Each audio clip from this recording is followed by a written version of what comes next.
Vivian? Vivian?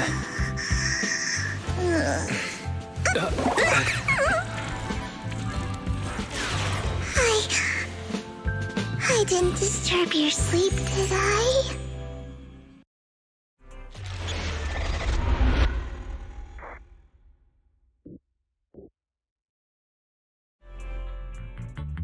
When I got here, the other Lord Phaethon said you were resting on the couch and just let me in.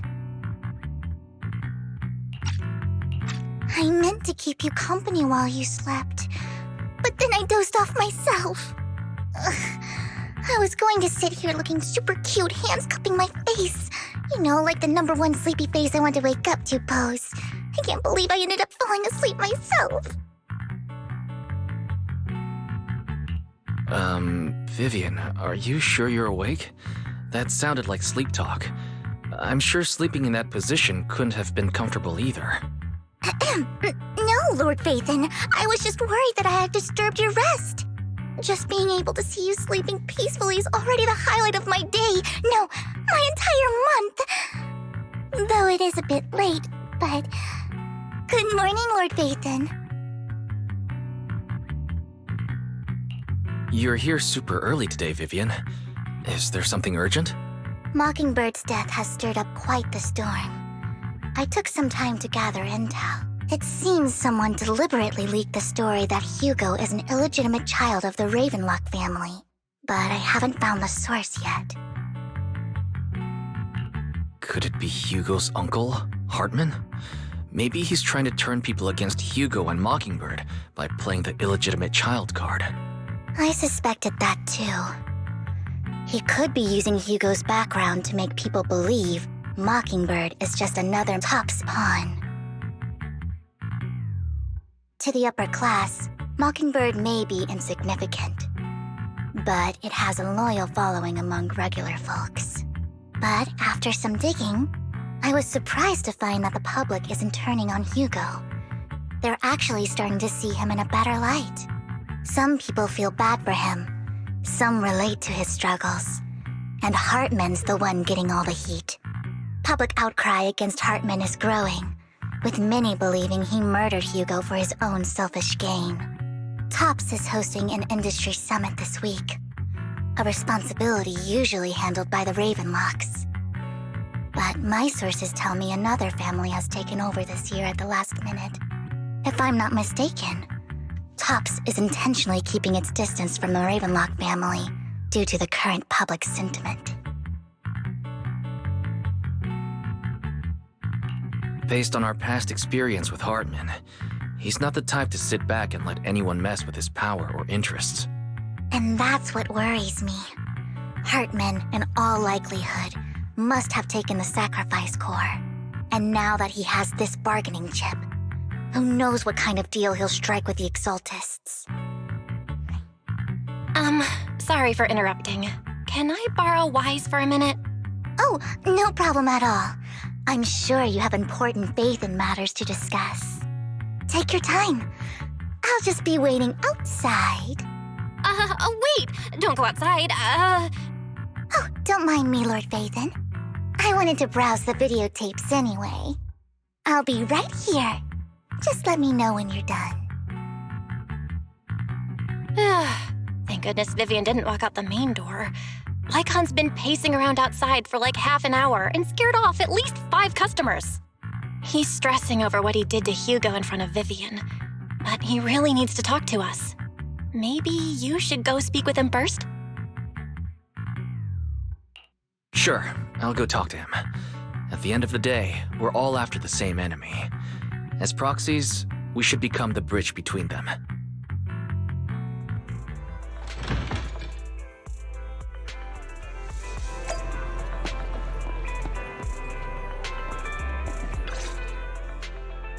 Good morning, Master Proxy. Good morning. Belle just let me know you wanted to talk to us and Vivian about something? Yes, it's an urgent request from the mayor, one that directly affects New Eridu's safety. However, before we get into the details, as a former member of Mockingbird, I'm concerned about Miss Vivian. Hugo made many mistakes and betrayed the principles of Mockingbird, but I'm certain he didn't intend to put Miss Vivian or you in danger. I don't know Miss Vivian very well, and I was the one who took her companion's life. I might not be the right person to comfort her, but I hope she doesn't regret the choices she made or lose faith in the path she chose. Vivian doesn't seem down at all. In fact, she's been actively gathering intel. I think she's handling this with even greater calm than I am. If you're feeling bad about what happened with Hugo, it might be a good idea to talk to Vivian directly. From what I've seen, she's not as fragile as you might think. That's reassuring to hear. I trust your judgment. You've always had a sharp eye for people. Would you mind coming in with me? I'd like to apologize to Miss Vivian in person.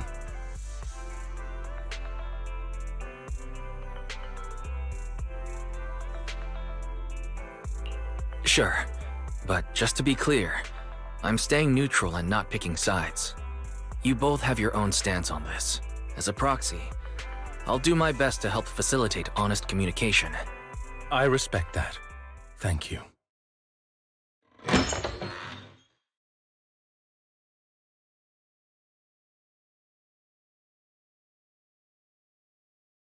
Miss Vivian, I'm very sorry about Hugo.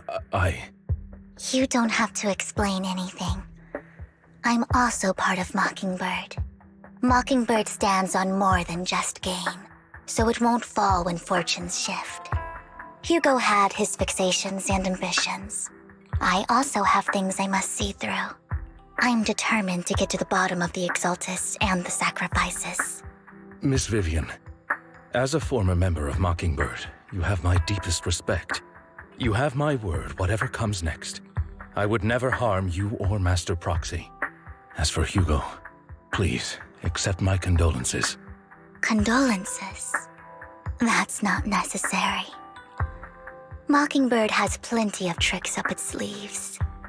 This isn't the kind of act that ends so easily. Wouldn't you agree? You're right. I'm glad you guys are on the same page, but why do I feel like I'm being left in the dark?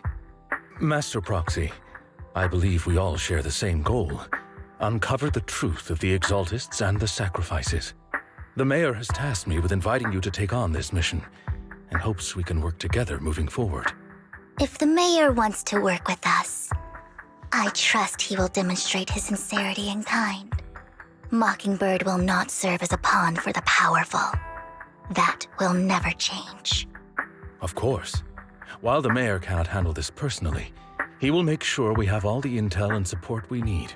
Miss Vivian, I know you have your own intelligence network, but for some high-profile shady dealings, perhaps the Mayor can provide you a different perspective. Please, take your time to discuss. If you're open to collaborating, I'll set up a call with the Mayor so he can speak with you both directly. Belle, Vivian, and I need to think this through carefully with everything at stake. It's not a decision we can make lightly. Of course, I completely understand. When you've made up your minds, you can find me at the Ballet Twins.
I'll connect the call to the Mayor now. My dear friends, I'm glad you're willing to keep working with me. I'm truly sorry about what happened to Mr. Hugo Vlad. I didn't anticipate things would turn out this way. As mayor, I can't fully condone Mockingbird's actions, but personally, I had a lot of respect for Mr. Hugo Vlad. I looked further into Bringer's map. The sacrifices were created by an exaltist named Landon, who was active in Janus Quarter. Mr. Landon passed away in an accident a few years ago. Before he died, he was researching sacrifices and was said to have created a batch of serum that could turn living people into sacrifices. The problem was, the serum wasn't stable, and after his death, the recipe was lost. No one knows what happened to the exaltist in Janus Quarter back then. But it's clear that after the leader died, there haven't been major exaltist activities in the area. Bringer's map marks the locations where the exaltist's most successful attempts at creating sacrifices were. The leader of the exaltists in Janus Quarter died a few years back. They haven't been active since. Could it be that Hartman was just acting on his own? Unfortunately, that's not the case. My sources confirmed that Hartman had been secretly in contact with someone, and they only meet inside the Hollow. Is it possible it's someone from TOPS? TOPS is a huge alliance of corporations. They wouldn't bother getting their hands dirty. Instead, they just sit back and reap the rewards.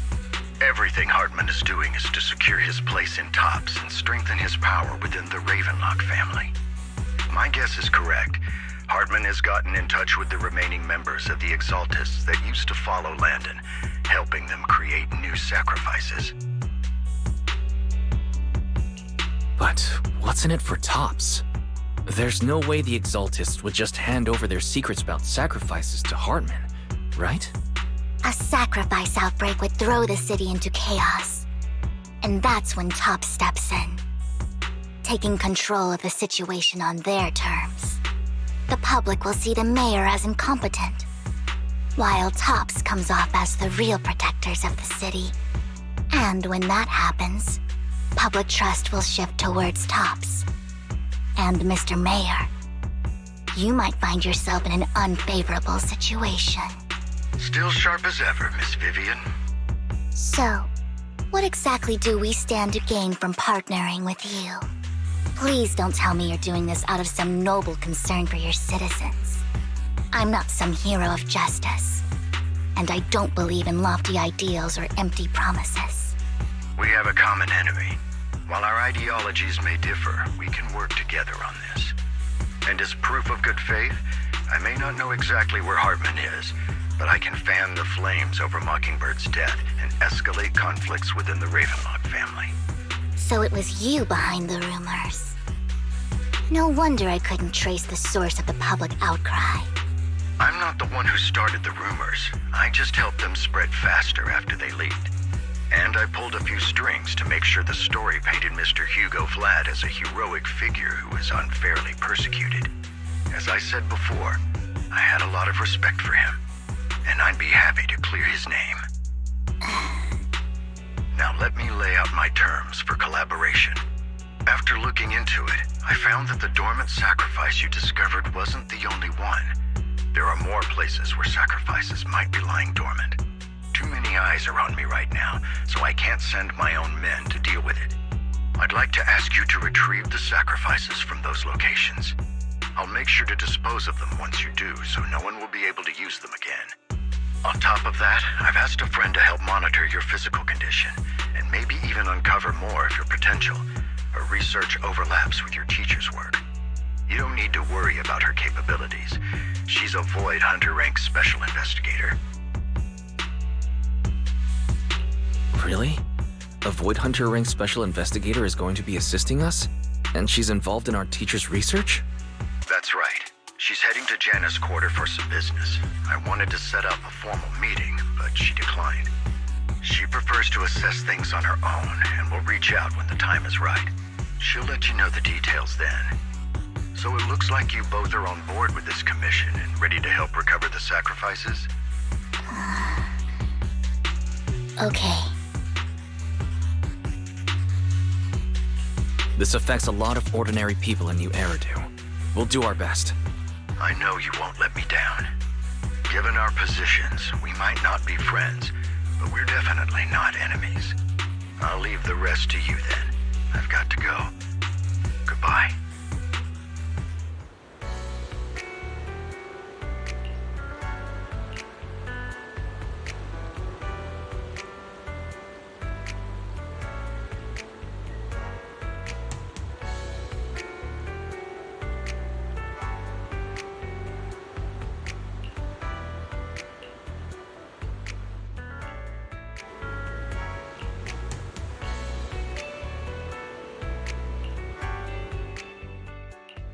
Touch my tail, and no.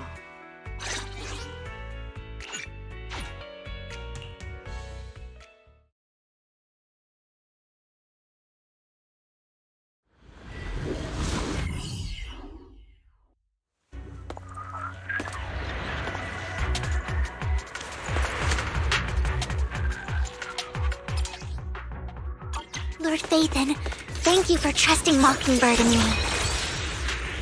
I'm just so tired. Okay. Oh my.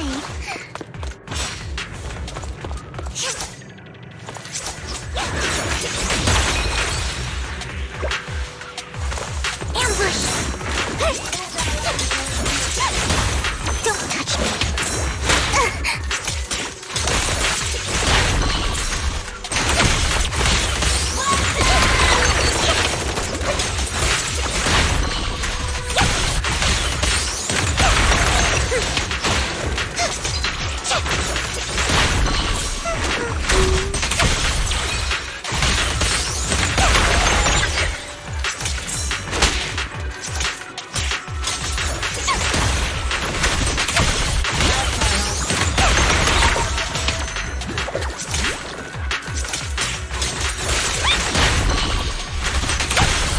Your filthy hands off.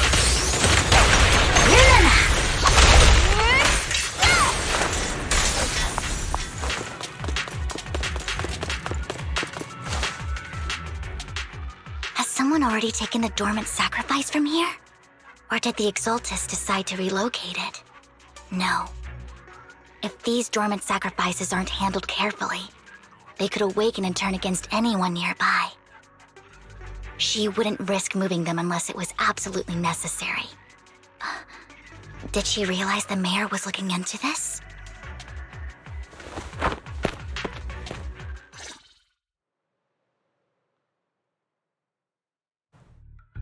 Did Hartman just make up this intel to get a shot working with us at Tops? I've been walking around forever and haven't found a thing. The Ravenlocks have always been a shady bunch. No surprise they've gone downhill over the years. I heard they were pretty loaded back in the day. What kind of business did they run? No clue. On the surface, their businesses seemed legit, but who knows what was happening behind the curtain. Probably something with the sacrifices. I mean, how else would he know about the dormant ones left around here for years? And he was so sure that even if those original sacrifices didn't work out, he had a backup plan. Backup plan? What could that be? Well, that's beyond me. I just happened to overhear something while I was next to Mr. Edmund one day. What's Tops planning to do with all these sacrifices, huh? For research? Do you think we'll ever have a normal life in the Hollows? Don't ask questions you shouldn't be asking. All right. There's nothing here anyway. Let's leave the Hollow and report back on what we found. And we'll make it just in time to clock out for the fieldwork shift. Let's get out of here first.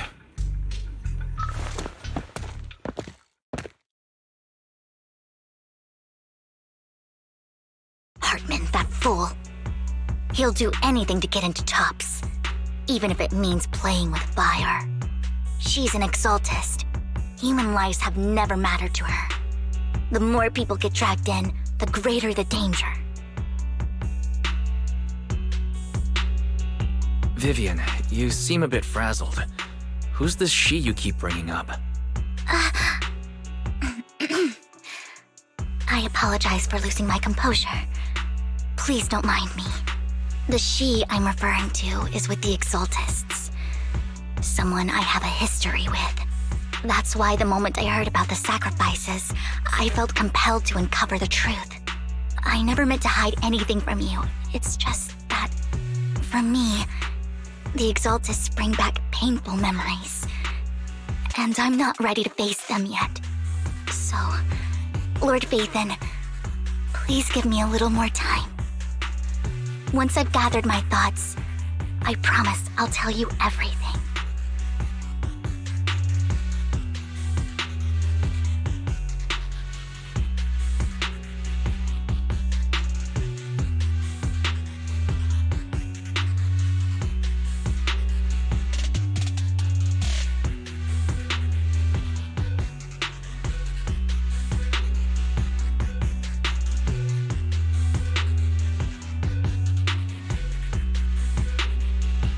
Sure, I'll stop asking.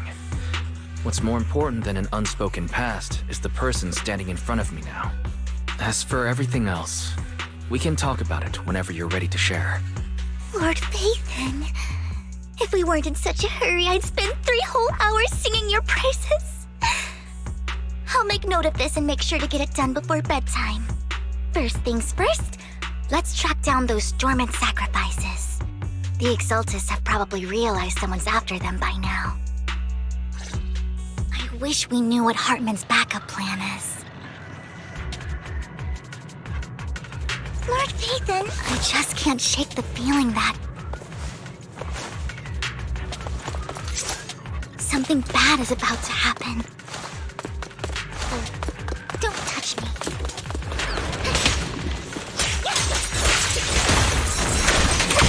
The wind is perfect today.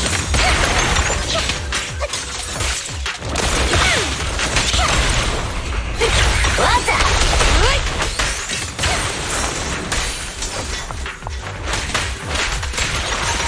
Take this. Just this once.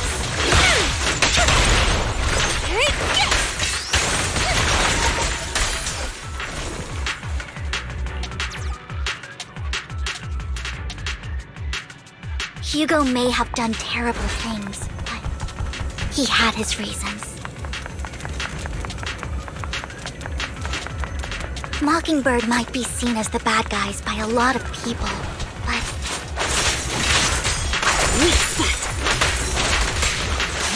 Get lost! ironically, joining Mockingbird is what put me on the right path. Idiot. For the first time, I'm needed for more than just my curse.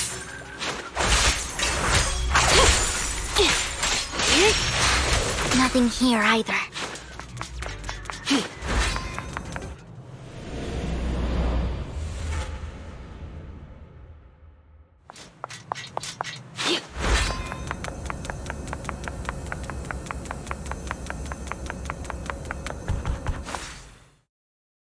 I knew it was you, Vivian. Camille, what are you doing here, sis? Are you destroying the dormant sacrifice? Vivian, don't call me sis. I'm not your sister. Are you trying to stop the Exaltists? I never left the Exaltists.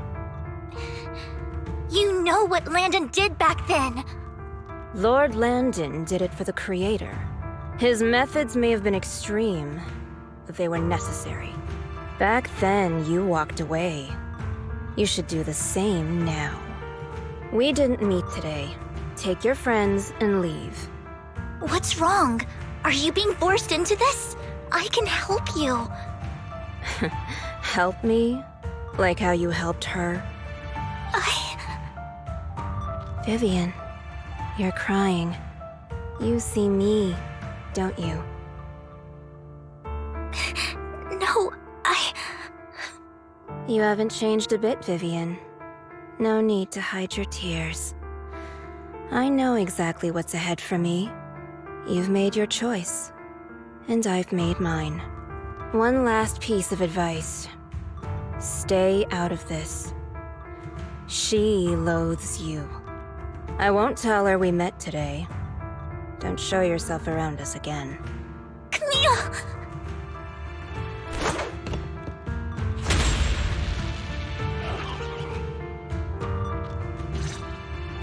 Lord Phaethon, watch out!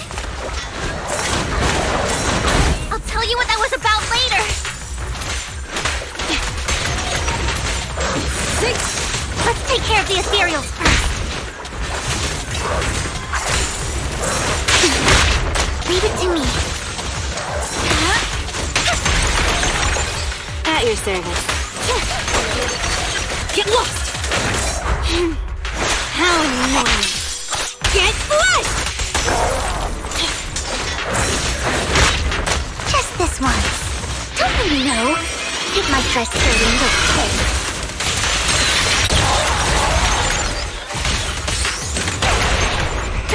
What's up? Need it!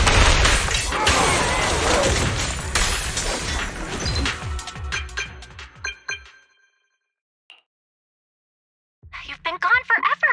Did you run into any trouble? We searched the coordinates the mayor provided. Most of them were already empty.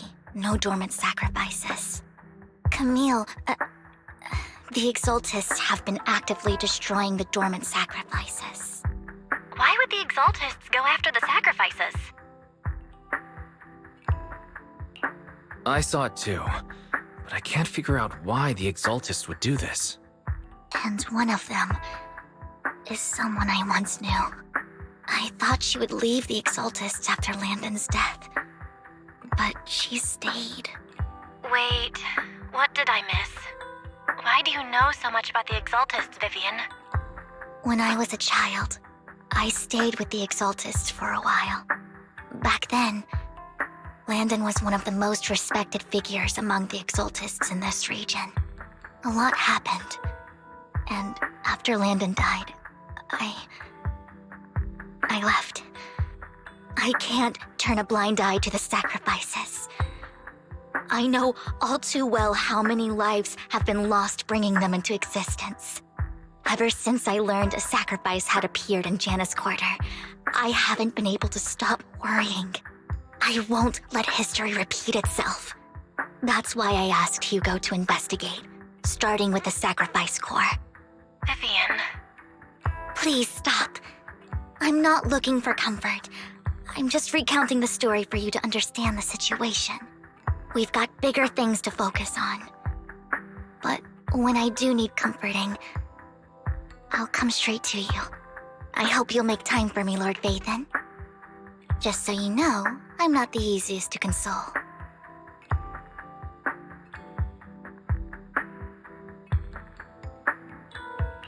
Absolutely. If you're feeling down, we'll be here for you. Okay, back to the matter at hand. That conversation between those two TOPS employees back in the Hollow is still bothering me.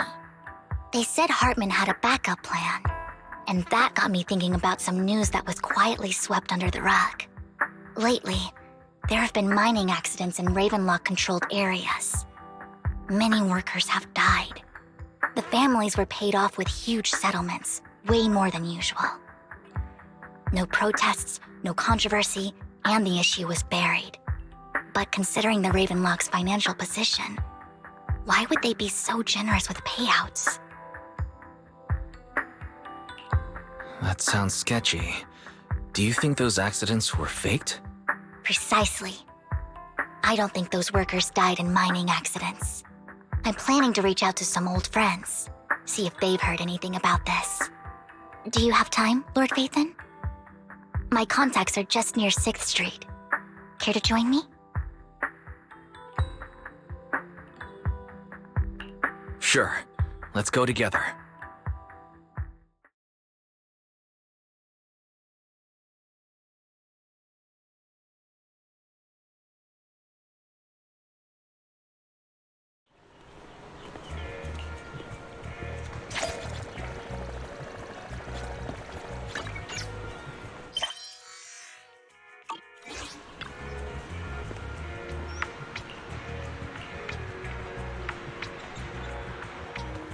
An old friend of mine said she has some new intel.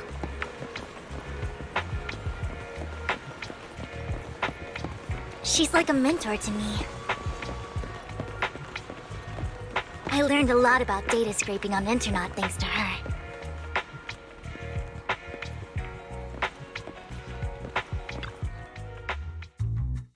Rain! Long time no see. Yeah, it's been a while. Rain? So you're the old friend Vivian was talking about. Yeah, Phaethon. Long time no see. Rain, you actually know that Lord Phaethon is Lord Phaethon? No, I mean, you actually know Wise is Lord Phaethon. I didn't know right away. One time, I needed a favor from Nicole. I only found out after meeting them. I mean, who would expect a legendary proxy to be running a video store for a living? Oh, by the way, your idol... Rain, let's not bring up old stuff. Lord Phaethon wouldn't be interested in that. Why are you all tense? Right! Lord Phaethon lives on 6th Street too and might know your idol. Remember when you traced that post on Internet to 6th Street and actually went to check it out? And you came back all bummed, spouting nonsense. Like there was only a black cat at the location, and maybe your idol is actually a talking cat. Or something like that.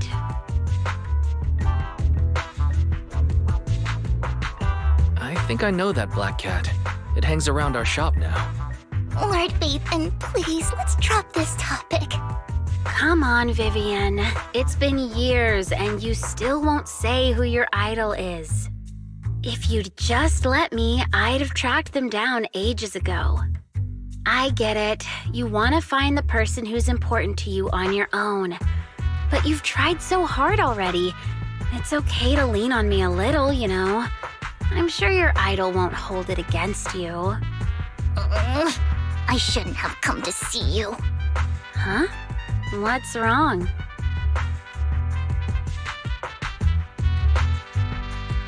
Rain, Vivian said you might have some intel for us. Should we get into that first? All right, let's get down to business. Here's something I'm pretty sure about. The Ravenlock family's claim that those missing workers died in an accident? Don't buy it. The last signal from those workers was near the Hollow, then communication went dark. I think they were taken into the Hollow. And yesterday, I picked up that the Ravenlock family secretly hired some people to search the Hollow's perimeter. I caught a weird distress signal from someone and managed to track down the source. When I tried to reach out, the signal cut out completely. The last trace of the signal was near Lumina Square. Finding someone in real life isn't really my thing, so that's where you come in. Okay, we'll take a look around. You just said this is something you're sure of. Do you have anything you're not so sure of? I dug up some info online, and one thing stood out. A few days ago, there were some creepy sounds coming from an abandoned warehouse by the port. The place was locked up, so no one could see what was happening inside. Not sure if it's related to your search. If you don't find anything useful around here, it might be worth checking out. Well, that's all I have for you. Thank you, Rain. Don't get all emotional on me now. I'm just helping out a friend.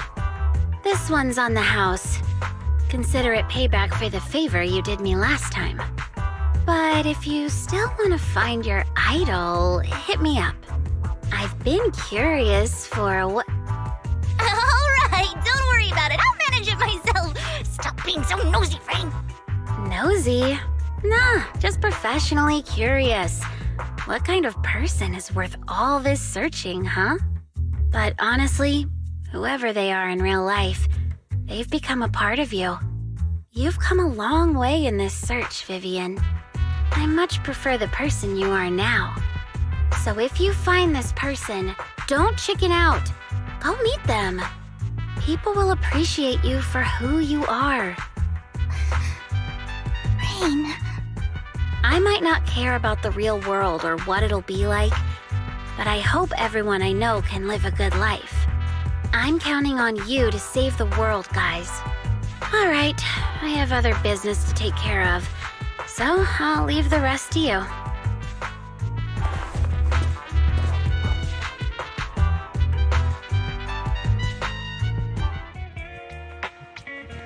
Lord Phaethon, please pay no mind to what Rain said.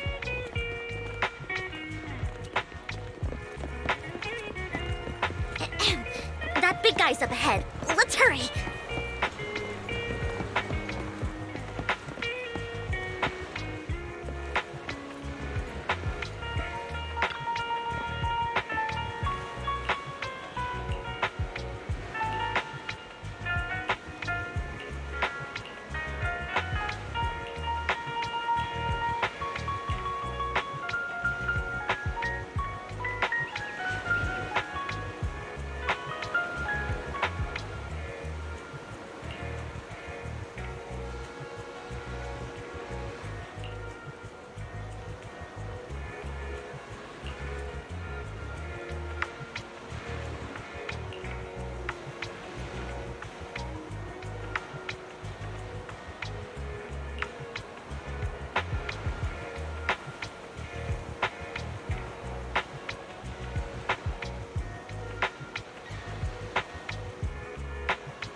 Don't take me back, please. I was wrong. I know I messed up. I don't want your money anymore. Please, no.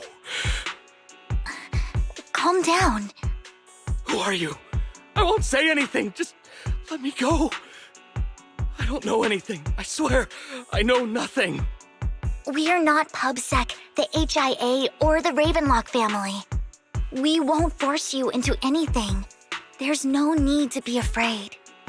What do you want from me then?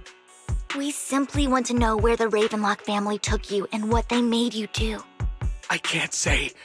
I can't tell you. I have a family. They'll hurt them. You never saw me. Please, just stop asking. Don't you wish to see your family? I don't deserve to see them. It's my fault. I was greedy. I did this to myself. But your family must miss you dearly. I'm sure they won't blame you. No, it's my fault. It's all on me. I don't want to drag them into this. If the whole ship is sinking, no one on board can escape. I'm just a nobody. And right now, there's nothing I can do to change anything. If you care about your family and friends, now is your chance to stop the disaster before it's too late. Even a butterfly flapping its wings can send a tsunami surging across the ocean. No one knows how this will turn out.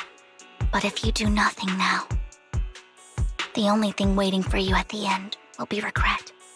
We're not here to turn you in, and we won't force you to confront them. You'll be safe with us. I'll help you return to your family. But you must tell us precisely what happened. Hartman offered a huge amount of money, looking for workers to go into the hollow to guard something. The money was way too good. We all kind of figured something wasn't right. I thought it was just smuggling or guarding some kind of illegal ether resources, so I signed up. After we sent in our applications, Hartman's men took us into the hollow. The first place we went, there was a strange box. When we got there, they handed us some pills, saying they'd improve our aptitude for ether, for us to last longer in the hollow. But after I took them, everything went fuzzy. something was definitely off about those pills. When I woke up, I saw my coworkers dead in front of me. And there was blood all over my hands. They said something about me being a good experiment, moved me somewhere else, and locked me up. They wanted to inject me with something. I got scared and didn't know what was gonna happen. But then a blonde guy found me, gave me a carrot, and let me go. So I escaped. I didn't want to kill anyone. I don't know.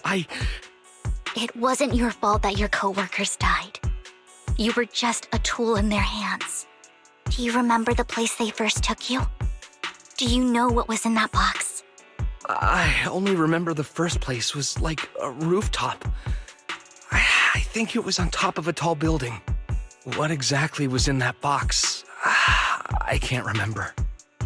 I'm not lying. Those pills they gave us, they make you hallucinate. I took just one and my mind felt like it wasn't my own. My memories turned into a blur. I'm telling the truth. I'm not trying to run from my mistakes. I just really can't remember what happened. I know you're not lying. We'll arrange for your protection. You can rest easy and recover, and your family won't be dragged into this. Once this is all over, you will be able to reunite with them.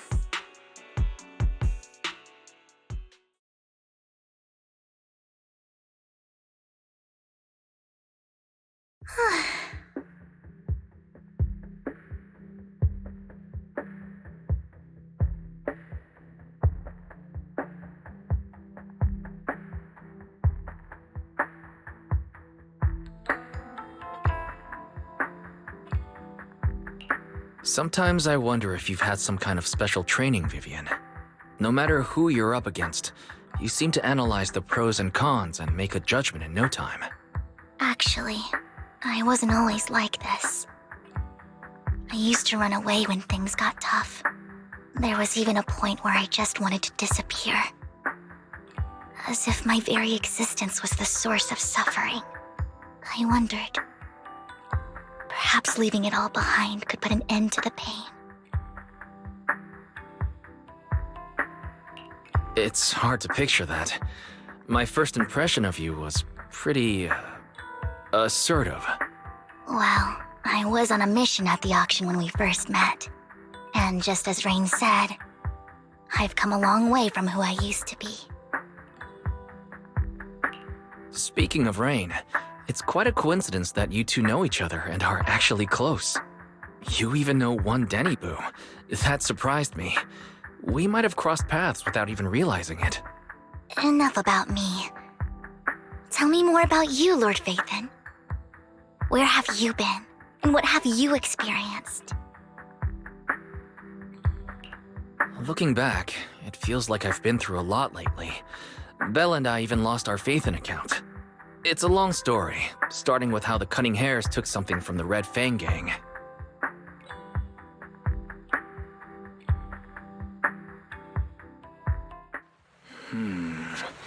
It should be around this area. Belle told me there's a highly rated store here.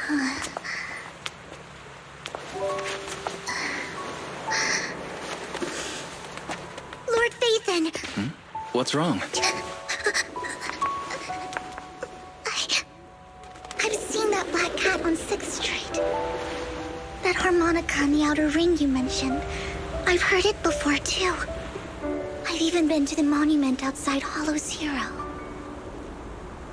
But none of that was a coincidence. It was me.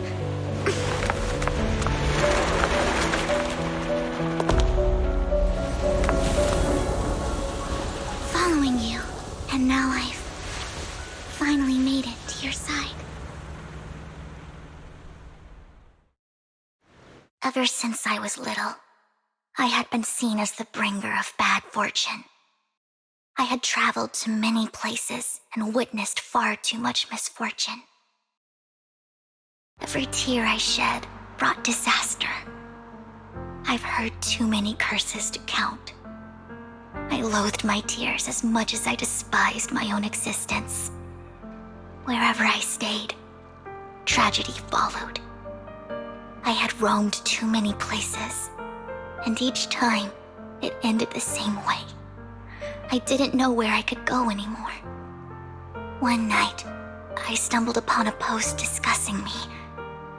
Whether they knew me or not, everyone seemed convinced that I was the source of the curse. Some mocked me with cruel intent. Some wished I would vanish, and others speculated maliciously. It really seemed that my very existence was a disaster. In that moment, as darkness enveloped the city, I saw lights flickering to life all around New Eridu. So many lights, and not knowing where to go, I thought, if only I could disappear into those lights. I made up my mind, and right then, my phone rang. I decided to take one last look. I wanted to know who left me my final message from this world. It was you, Lord Vathan.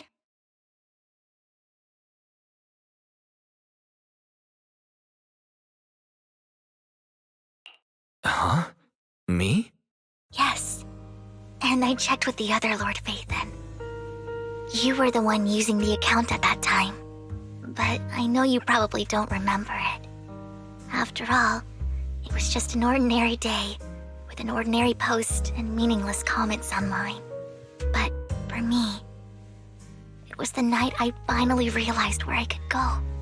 I wanted to walk the paths you had walked, see the sights you had seen. And then, one day, share it all with you, face to face. So, I have to ask, what exactly did I say in that reply? Well, you'll have to figure it out for yourself. I'm not telling you. You're putting my memory to the test. So, Lord Vathan, thank you. Not only for that comment you made that day, which was a silver lining for me, but also for giving me the courage to become who I am today. The Vivian standing right in front of you now. Lord Vathan, I truly like who I've become.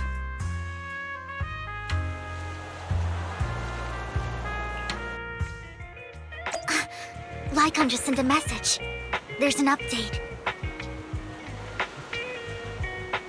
Let's head back to the video store and go over the details together.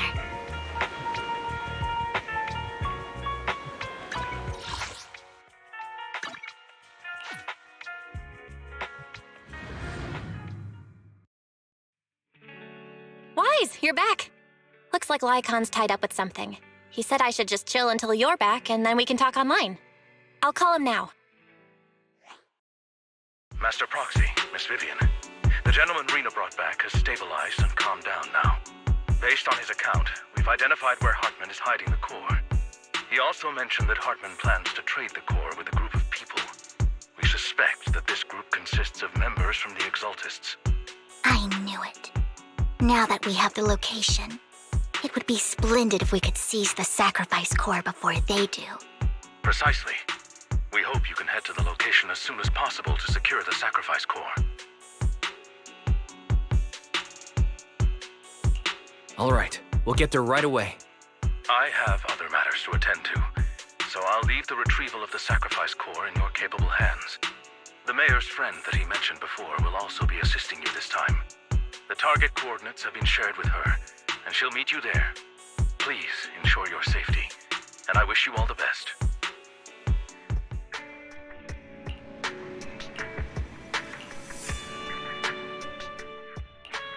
Touch my tail? No. What a bother.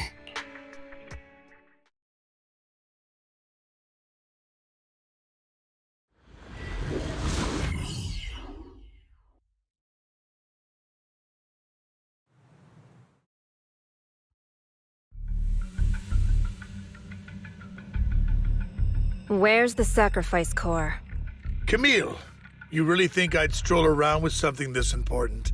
Plus, even though the Ravenlocks and the Exaltus have been working together for ages, I've hardly even met Lady Dina. I'm the one offering the sacrifice core here. I'm curious what Lady Dina's got lined up for me in return? I'm just here to verify that the core you mentioned is real. Once that's sorted, Lady Dina will give you a proper response. Our partnership isn't just talk. We need to be sure you have what we need before moving forward. Sure thing. I'll take you to where I keep the core. Once you verify it's legit, have Lady Dina come over. We'll lay everything on the table face to face. All right, lead the way. It seems Hartman is trying to bargain for more. What a greedy and insatiable man. It's just that... why would they only send Camille for something as important as the sacrifice core? And I can't shake the feeling that Camille doesn't want Hartman and Dina to meet. Why is that? So this Dina they were talking about, is she the leader of the Exaltists? Kind of. Lord Vathan, I really think we should hurry. We must get to where Hartman keeps the core before anyone else does. I've mapped out a shorter route, but there will be ethereals along the way. I'll leave the fighting to you, Vivian. Don't worry, Lord Vathan. You're in capable hands. I'll ensure your safety. Fool! Ethereals! Stay away from Lord Vathan!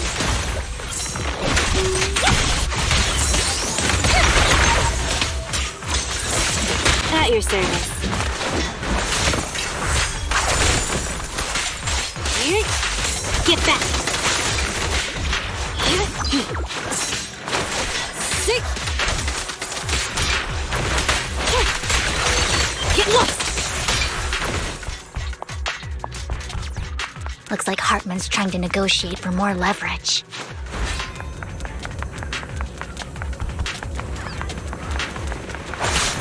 Let's get out of here before we're spotted.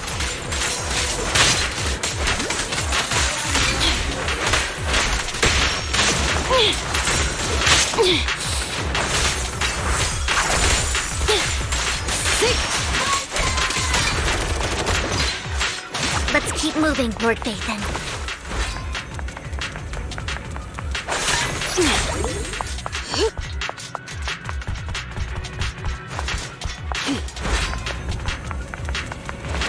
Leave the enemies to me, Lord Vathan. Like this.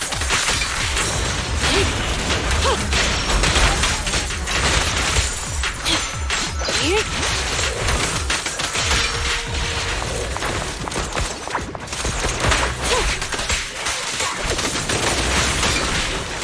Sick.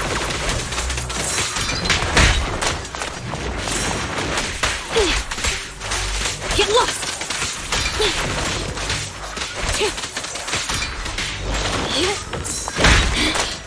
Leave it to me. They're still over there. Looks like they're arguing. Touch me. This is our... no matter who has the sacrifice core, Hartman or the Exaltists. Hand over what's in the box. Or we do this the hard way. You sure talk big, little girl. Sharknami! Let's see if you can get past me first. Let's hurry and secure the sacrifice core.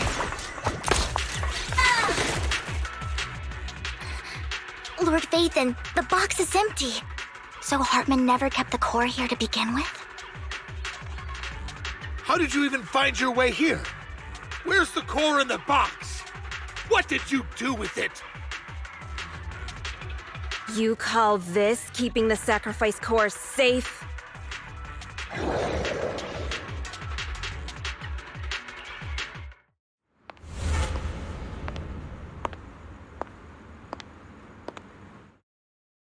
Vivian, it's been ages. Dina! Oh my, you actually remember me. So sweet. Look at you, thriving. I thought you'd totally forgotten about our past. So, tell me, do you ever dream about the people you've killed? Are they crying in your head all night? Back then, I had no idea. You had no idea? While you were soaking up all that love from Daddy and everyone else, you had no idea what was going on? I wasn't. Lady Dina, Miss Vivian didn't actually... Camille, when did I say you could meet up with Hartman today? I just wanted to make sure the sacrifice core is legit. I was worried Hartman might try to pull a fast one on us. Really? So loyal. I thought you'd be more like the old days. Just a few words from Vivian and you'd be plotting my demise. Just like what you did with Father. I won't, Lady Dina. Don't even think about betraying me, Camille. You owe me for what went down back then. However, I do understand your worries. This core, it's fake. No way! I got this straight from Hugo! It can't be fake! How can you just claim it's fake without any proof? Ugh, seriously?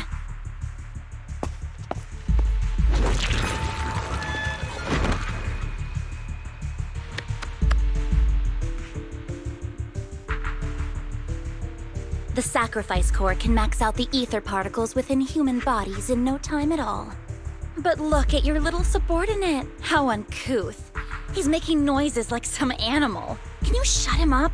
So annoying. The masterpiece Father made for the Creator isn't this worthless piece of junk you're holding. So, the real core. Vivian, where do you think the sacrifice core is really at? I don't know. If I knew where the real core was, I'd destroy it without a second thought. Dina, you understand what the sacrifices are. And you know those who were blessed should not have to endure such horrors. Oh, they shouldn't have suffered those horrors. Weren't you the one who decided if they'd be blessed or not? If it weren't for your tears, how would they have encountered such misfortune? How self-righteous, Vivian. Their fates were in your hands. It was you who brought disaster on them. Landon just needed an excuse. He needed someone to blame. Whether I shed tears or not, he'd treat living beings as mere subjects for his sacrifice experiments. Dina, you know all of this. Landon even went so far as to sacrifice you. Shut up, shut up, shut up! Father did it for his great cause.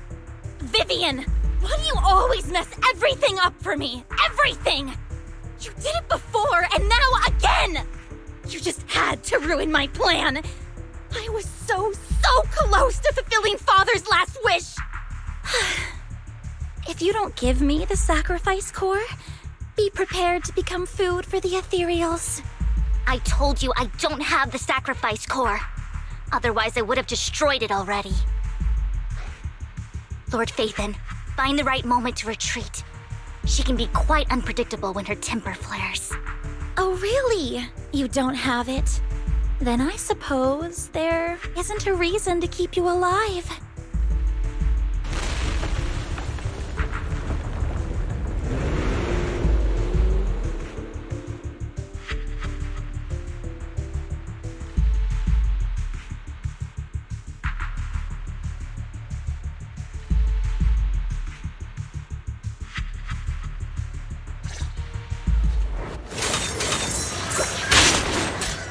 Ethereals are coming.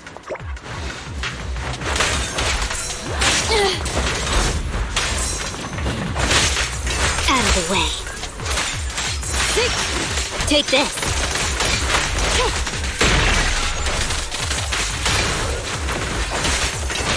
Quick spot. There are too many. No chance to get out of this.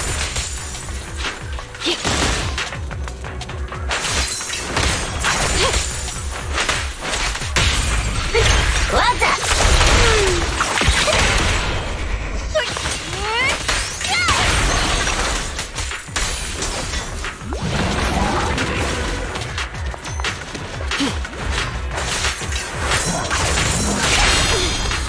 dares get between me and Lord Satan? How so?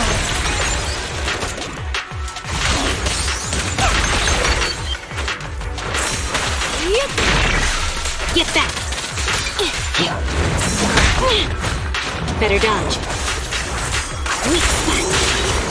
Just this once.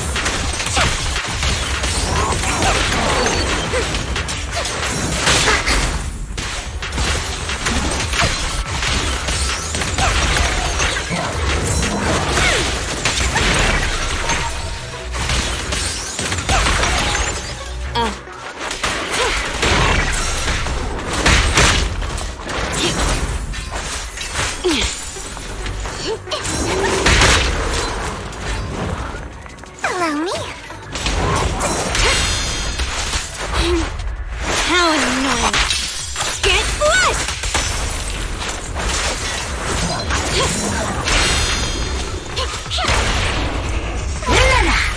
Let's hurry it up!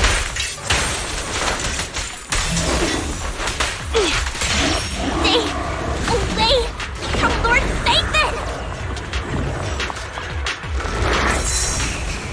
There are so many.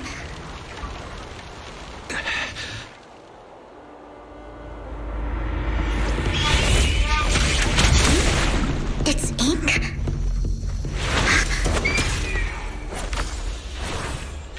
Shun Palace. Good fortune, closed gate, safety. What? An evil miasma gathers here. Another place of conflict. If you wish to avoid disaster, then head southeast.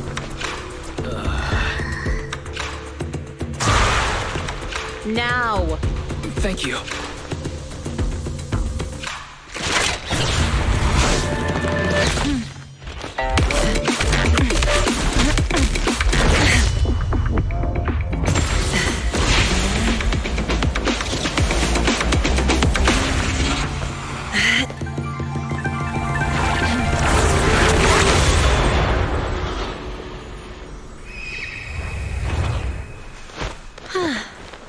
Finally, peace and quiet.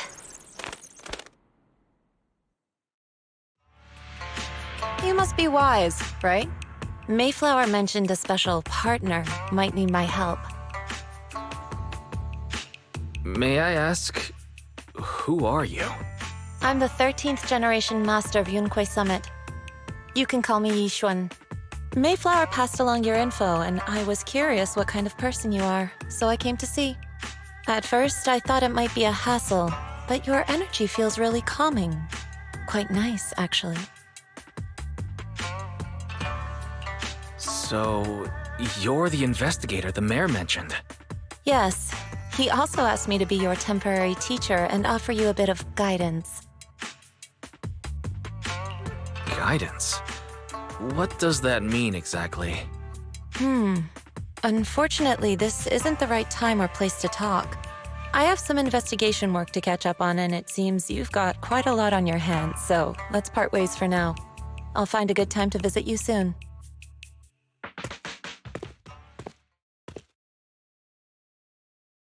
I'm so sorry, Lord Vathan.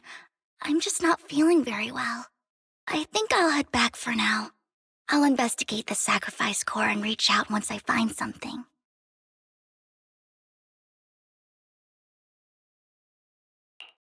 You don't look so great. Let's get out of here and figure things out later.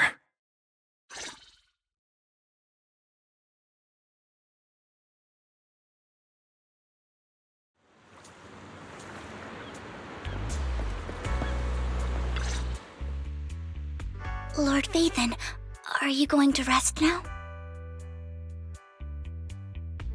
I can head back later, Vivian. You seem a bit off since we left the Hollow.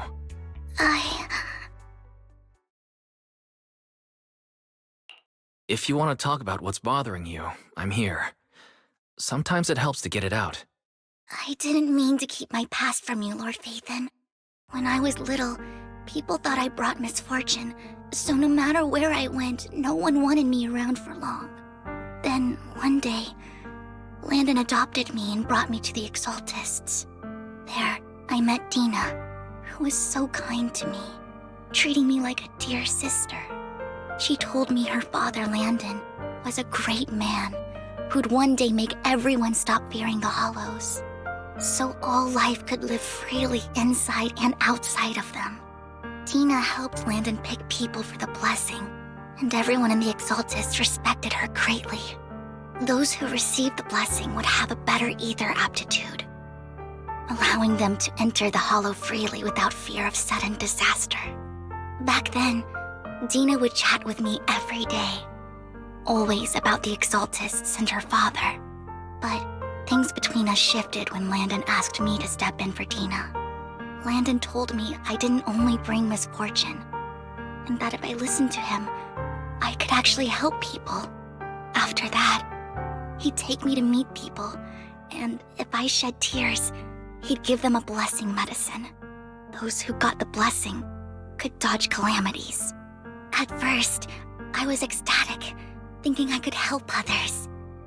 I shared my joy with Dina, but that was when she started to pull away from me. Was that blessing medicine the same sacrifice serum Bringer had? Yes, to be precise, it was an early version of the sacrifice serum. Landon's medicine wasn't stable. The medicine Landon developed could boost abilities quickly, but also sped up the development of ether corruption. In the end, most people turned into ethereals, and a few became sacrifices, losing all human consciousness. The ethereals were killed while the sacrifices were given to the higher-ups of the Exaltists. The Exaltists wanted the sacrifices to hold human consciousness, so Landon's medicine was seen as a failure, and he gradually lost influence within the Exaltists. One day, I saw Dina, and tears streamed down my face. In a bid to save his reputation, Landon decided to let his own daughter receive the blessing. I had always thought that getting the blessing was a good thing, until I saw terror in Dina's eyes that day. That evening, I broke Landon's rules for the first time and followed him out of the Exaltist's residence.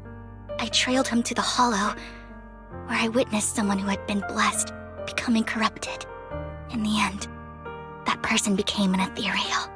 Then, without hesitation, Landon killed him. Before Landon returned, I went back to the residence and snuck into his study. And there, I uncovered the truths I just told you. And just a few days later, it was time for Dina to be blessed. I wanted to save her and stop anyone else from getting deceived. So, that day, I told everyone present that Landon should be the one to receive the blessing, not Dina. At first, Landon argued, and no one believed me. But, in front of them all, I looked at him and let my tears fall.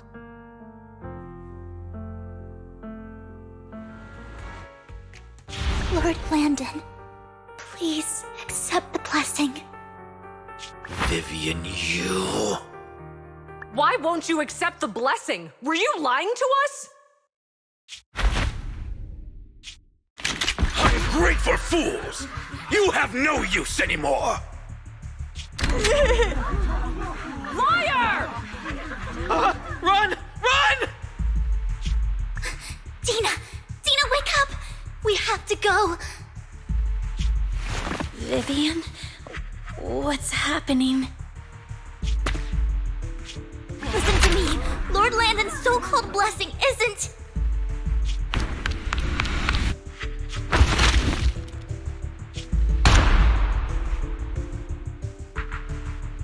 Father!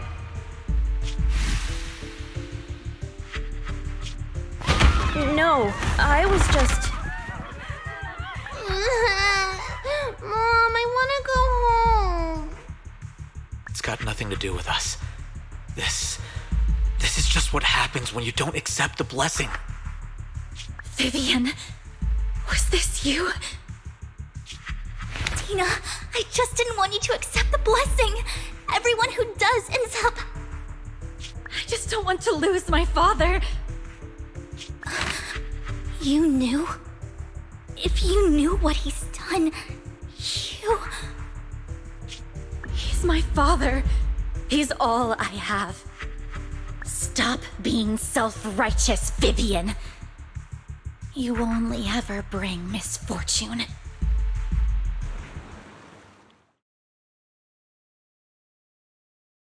I thought once Landon was gone, Dina would leave the Exaltists. I never expected her to continue his research, or that Camille would stay. Camille lost her entire family in a hollow disaster, so she's always supported the Exaltists. She's not a bad person. She's just someone searching for hope. She joined the Exaltists very early on, and even watched Dina grow up. That day, she was just so desperate to save Dina that she... All these years, she's been following Dina, taking care of everything out of guilt, I think. But I didn't just fail to save Dina. I trapped her. I see misfortune approaching, but I can never change its course or avoid the bad ending. Maybe I really am a bringer of misfortune. No, you're not the one causing trouble. Whatever went down with the Exaltist, it was Landon who was pulling the strings. As for Dina and Camille, they knew the truth and they made their choice. The hollows and the disasters they caused took more than just their loved ones. Not all survivors cling to obsession and hatred like those two do. Lord Vathan.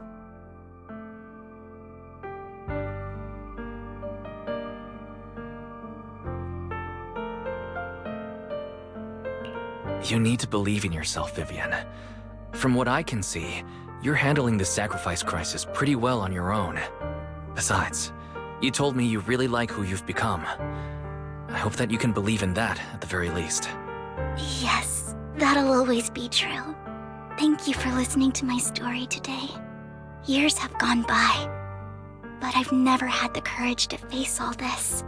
Maybe Dina and I were meant to meet today, so I could finally spill it all out. It lightens my heart a little. Lord Vathan, you truly are a wonderful listener. Not just today. Whenever you're feeling down, know that I'm here for you. I will. It's been such a long day. You must be exhausted. I'll track down the location of the sacrifice core and let you know what I find. Good night, Lord Vathan.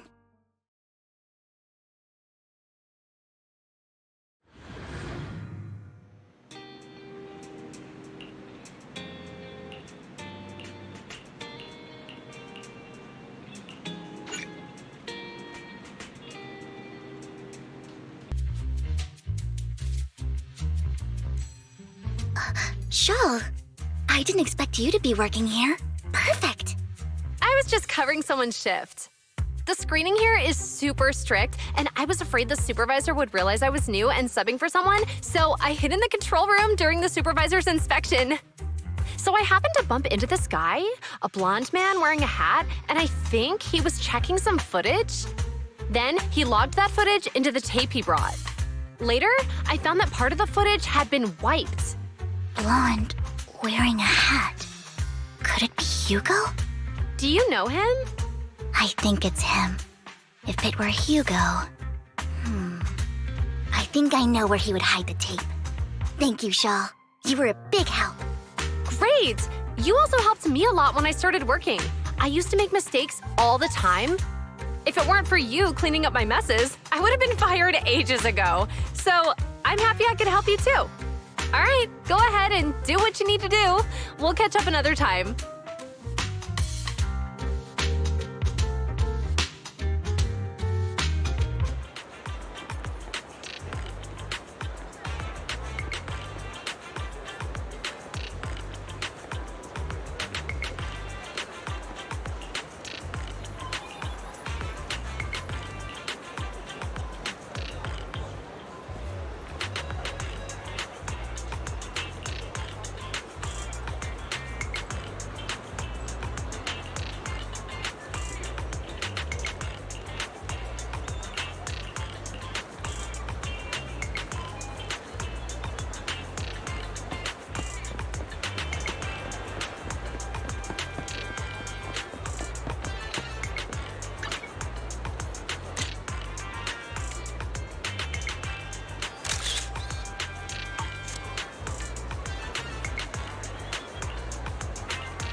If I'm not mistaken, you and Vivian share the same goal.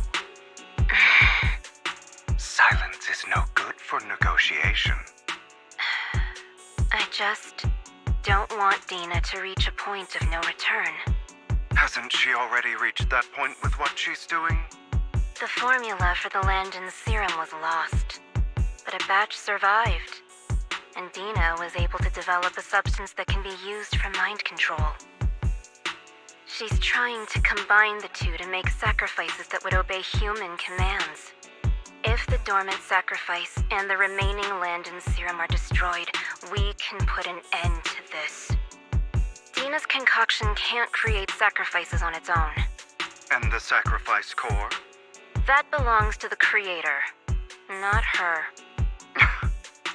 Although I find Landon's methods despicable, I can't deny that the Exaltists and the creator are leading us in the right direction.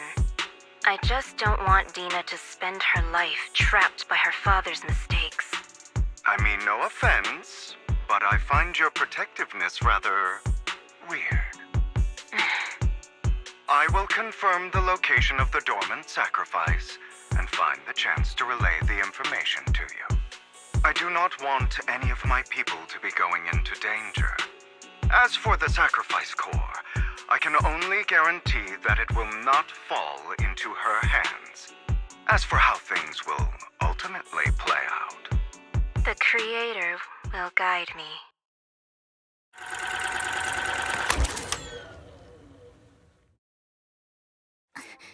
Camille was actually destroying the dormant sacrifice? Compared to Camille's motives, I'm more concerned about whether Hugo has more plans lined up. Hugo... Wise, Lycon just sent a message saying he's got something urgent that he needs to talk to us about now.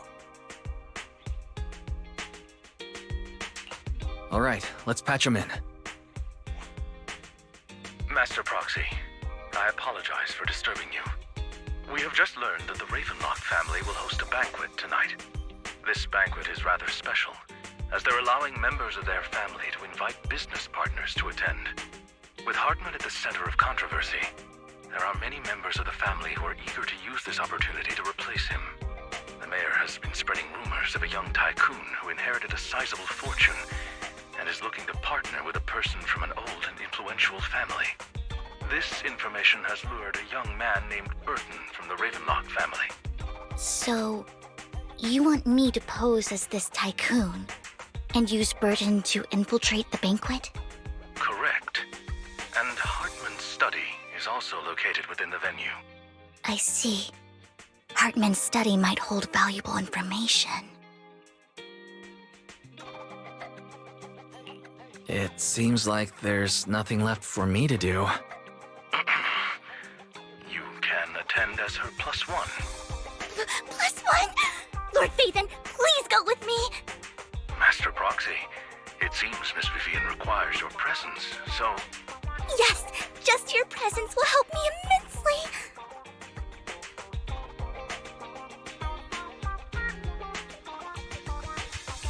Sure. If we go together, we'll be able to keep an eye out for each other.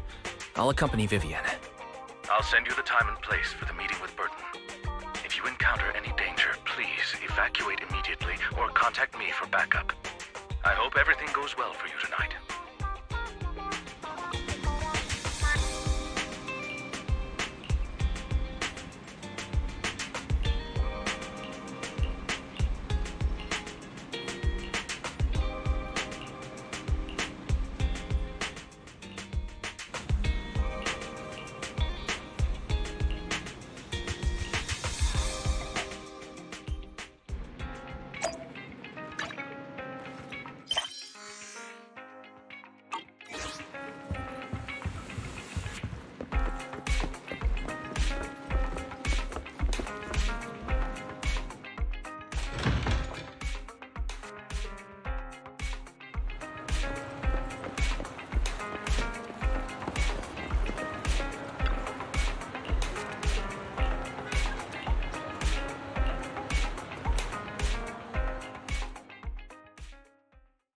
Miss Banshee, I believe I've shown you my sincerity.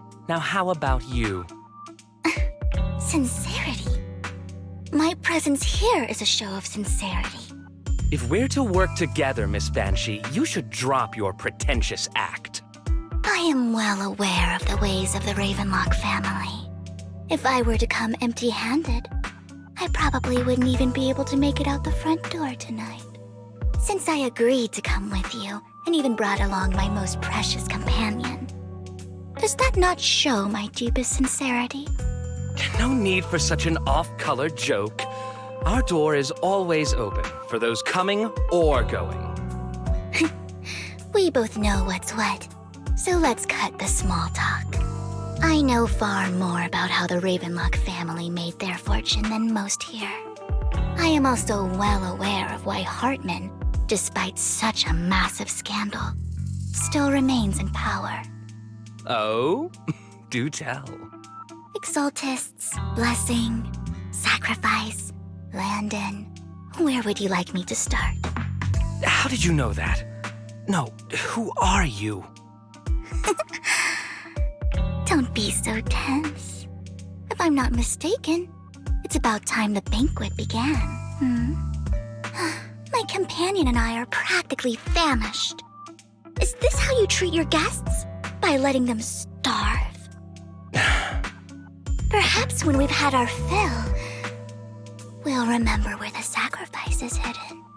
You know where the sacrifice is? So, can we go get something to eat now? And I'm also looking forward to receiving a special dessert from you. We can discuss what you wish to know while we enjoy dessert. Of course. I wouldn't let such an important guest discuss matters on an empty stomach.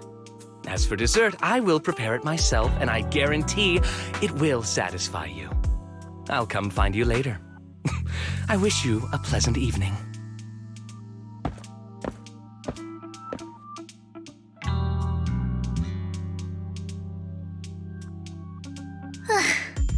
These kinds of people are exhausting to deal with. I really don't know how Hugo used to put up with it.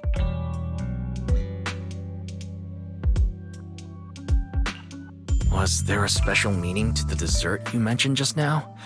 I thought he'd stay for longer, but he left once you said that. Hugo taught me that bringing up dessert in such situations is a way of telling the other party they need to offer more. Fortunately, that old fox Hartman is terrified of losing power. He's definitely keeping the destruction of the sacrifice and the fact that the sacrifice core is fake hidden from the other family members. Otherwise, Burden wouldn't have been so willing to raise his offer. Lord Phaethon, let's find Hartman's study when the banquet is at its busiest. All right. I've already taken note of the surrounding terrain. Once more people arrive, we'll enter the garden through the door in the corner of the banquet hall. Wherever you go, I'll follow, Lord Phaethon.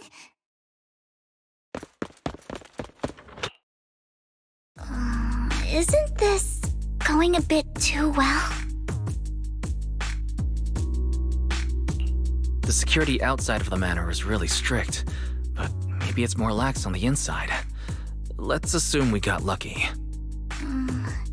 However, just to be safe, I'll call Lycon. Let's check Hartman's recent correspondences for clues. I still have concerns about the sacrifice core. Right. Though the core he gave Dina was fake, Hartman might have left a trick up his sleeve and hid the real one. Then let's split up.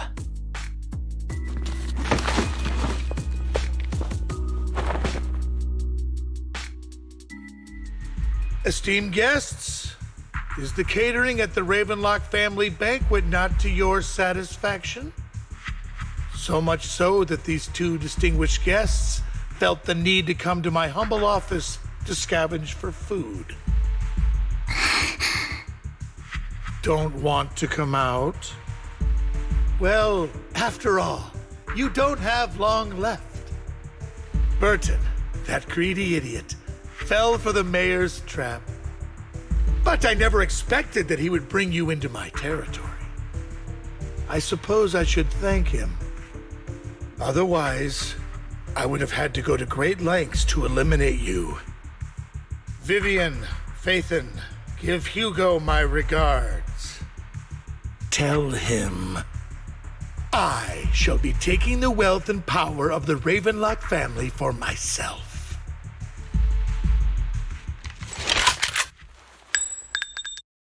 The bullet? How? Dear Uncle, why must we be so distant with one another?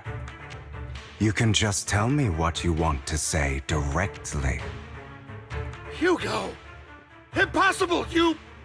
You're... Uncle, you must know a Ravenlock will never stop until they get what they want. Did you really think I would be defeated so soon, when I have yet to trample you into the dirt? You filthy bastard! You only know how to resort to these petty tricks! Petty tricks?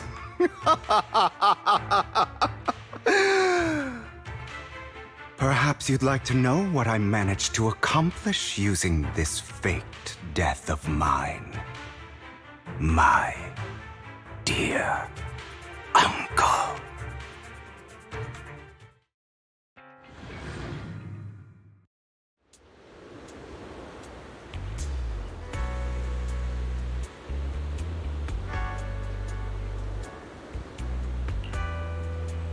Faking my own death. Hope it's all worth the theatrics in the end. It was just to keep Hartman off my back, but maybe I went a little overboard. The manager must be pretty shaken up. I should apologize at some point.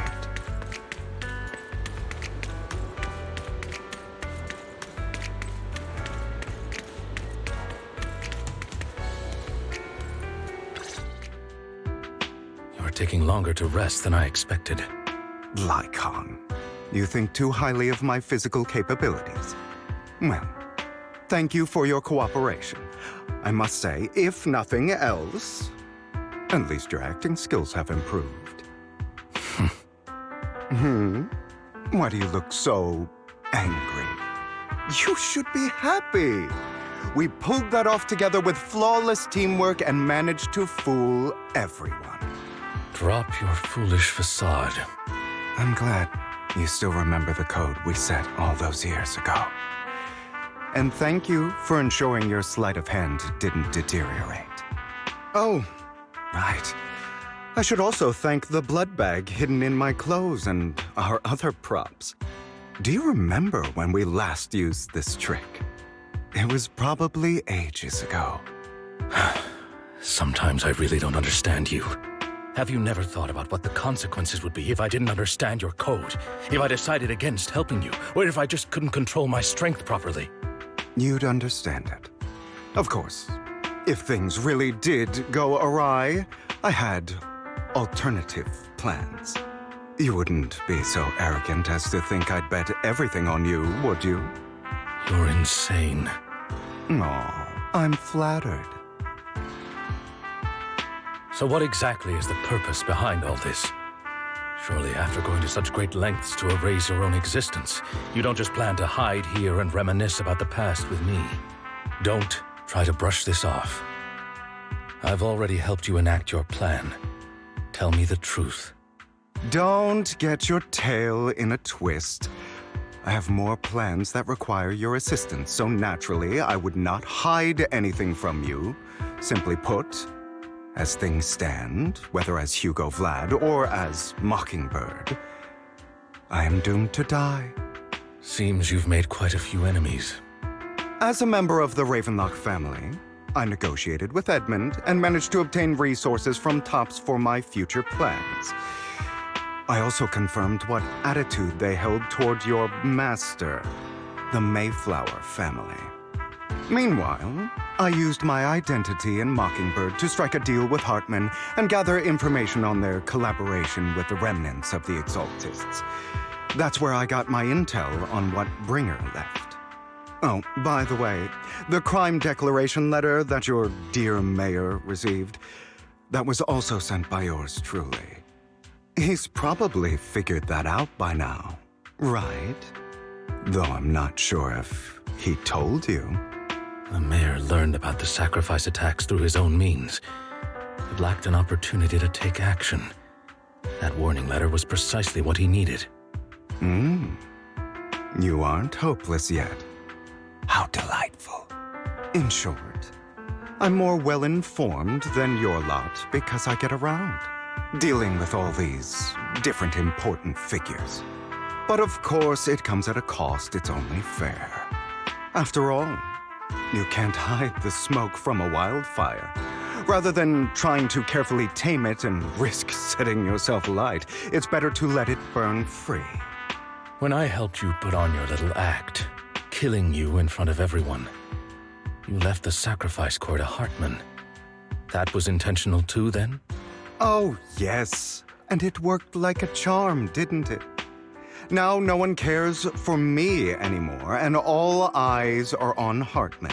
A perfect situation for keeping the Ravenlock family in check while dealing a cutting blow to the exaltists behind them. Another crucial point is Vivian and Phaethon. I must sever any ties they have with me or Mockingbird. Although I feel bad for Phaethon about what happened, but it had to be done. That's the only way they would be safe, allowing the plan to continue. I noticed that you never turned your blade toward Master Proxy. So, those words you said back then were also... I will bloody my hands. I will carry the weight of my sins. I will become the Abyss. Obviously, it was all an act. My acting has always been impeccable, as you know. Hugo, you're taking such a tremendous risk. Why? Would you believe me if I said it's for justice? But unfortunately, it's not. I want revenge on the Ravenlock family. And I will make sure that despicable excuse for a human being, Hartman, suffers a slow, torturous end. Of course, I also promised Vivian that I would help her investigate the whole thing with the exaltists. That's all. You don't look too good. Is it your wounds? No. This is the first problem I plan to resolve. Lycon, do you have a place that is sufficiently discreet, quiet, and can take a lot of damage?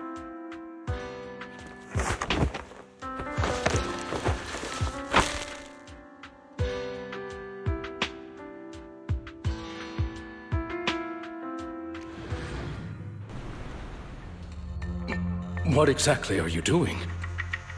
Don't look at me like that. If I didn't have to do this, I wouldn't. Hartman recently obtained a bizarre substance, most likely from those crazy exaltists.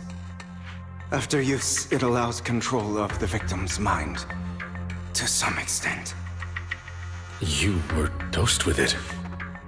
To be more precise, Lycon, I deliberately allowed Hartman to put this drug in my cup to facilitate our previous collaboration. After finding out about it, I quickly found someone to help analyze its composition. The good news is he gave me a very low dosage, perhaps because he was afraid I might notice. There's a different medication that can delay its onset, preventing me from actually being under his control. I simply need to put on a show in front of my dear uncle. The bad news is that currently there is no antidote. When I delay those effects, however, they will accumulate and erupt when my body reaches its limit. It may even break my mind. And that's exactly what's happening now. I need to endure those accumulated consequences. So, I will lock myself in this room for however long that takes. I've tied my limbs to prevent me from smashing this place or accidentally hurting myself. Anyway, after you leave, do not open this door, no matter what you hear. I recommend seeking professional medical assistance. This is advice I received from a doctor. Or are you saying you don't believe I can make it? So, Icon, come find me here at the scheduled time. All you need to do is smile and await my victory. What if I want to stop you? You know you won't succeed. You never have. And you never will. Well, time is short. Let's begin. I understand. Don't die, you stupid bastard.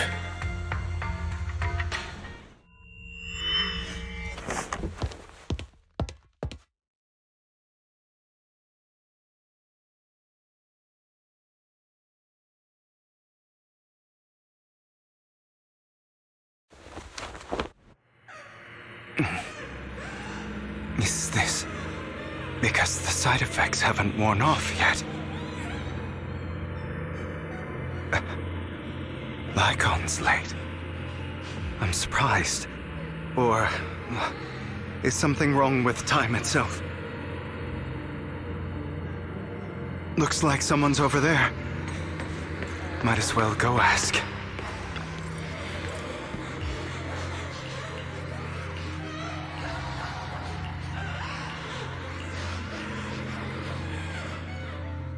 It's all your fault. I wish I had never given birth to you!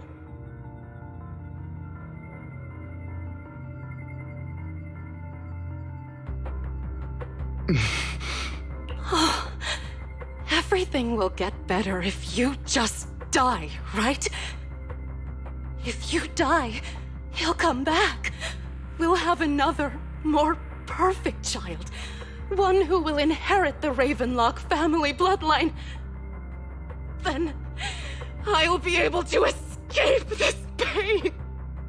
So, Hugo, for the sake of Mommy's happiness, just die, okay?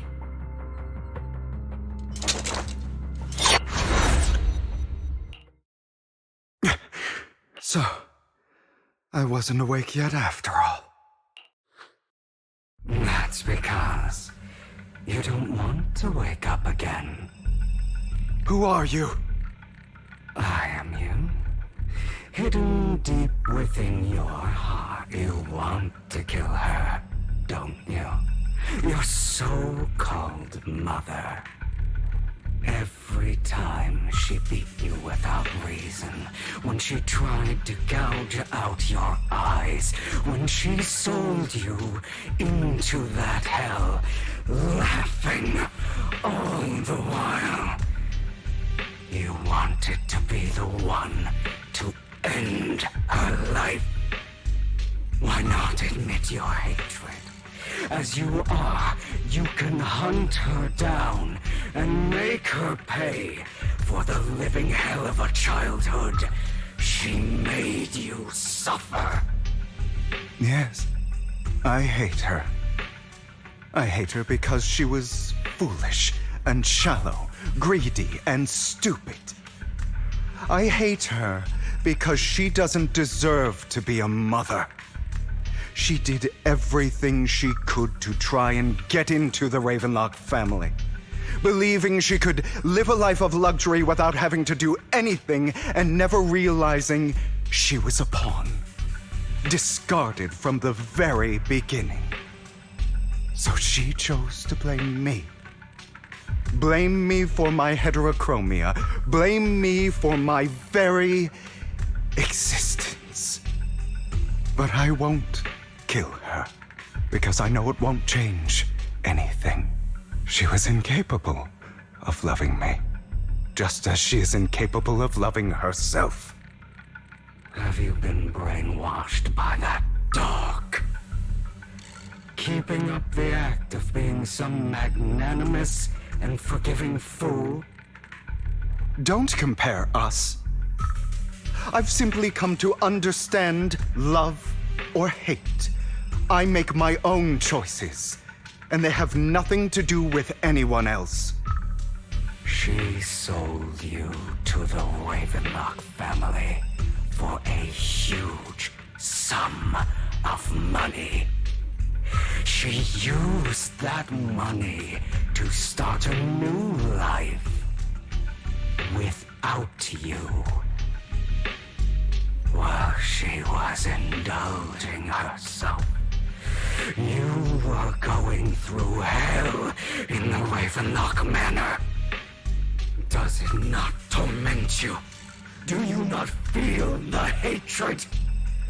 Do you not want to demand answers? Kill her. Only by killing her can you be truly free.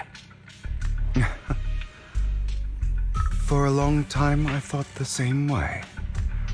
But now, well, I want to make a different choice. Stop lying to yourself. You never had a choice. This weak-minded thinking will only lead you to failure. Like before, you'll be nothing but a worm, trampled into the dirt by those so-called elites. Do you still not get it? This is how the world is, and always has been. Hesitate and you'll be the victim. If you don't grab your knife first, you'll end up being on the other end of the blade. If you want to change anything, you must first become the one who makes the rules. Just like that woman. The only reason she could treat us that way was because we were weak. So listen to me. Find that woman, kill her, and prove to this world your strength. It's what she deserves. Why forgive them? They don't deserve it. I'm not forgiving them. Or rather, I don't care about them. They don't even matter, at least not yet. You know, perhaps the person I hate the most, the one I truly cannot forgive, has never been someone else, but rather my weak, powerless past self who could do nothing but hide inside a closet and cry. I hate myself for having neither the strength nor the courage to resist. I hate myself for begging for so-called familial love, even after being treated so terribly. I hate that despite the pain of my wounds, I still hope to receive the carrot and not the stick.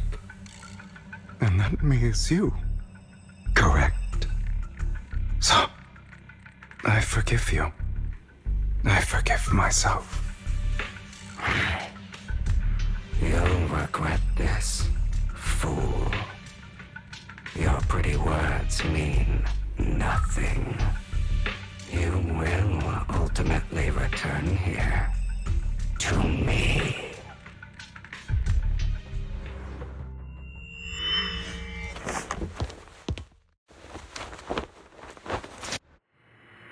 I see. This is still an illusion. I wonder who's going to show up this time.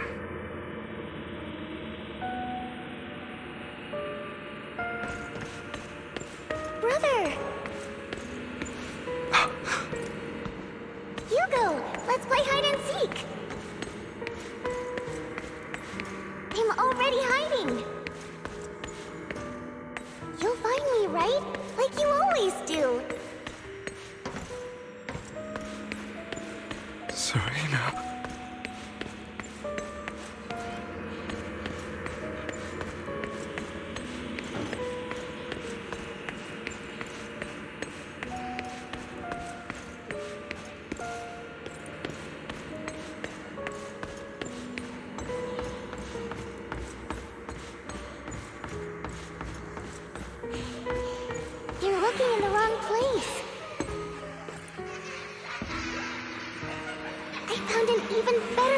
spot this time. Harder to find than any place you showed me.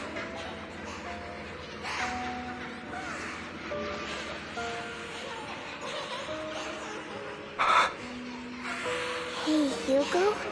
Do you ever wonder why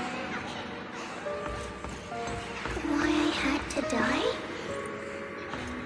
It was because of me. That's right. It was because of you. It's all your fault. If only you didn't exist, I wouldn't have had to suffer.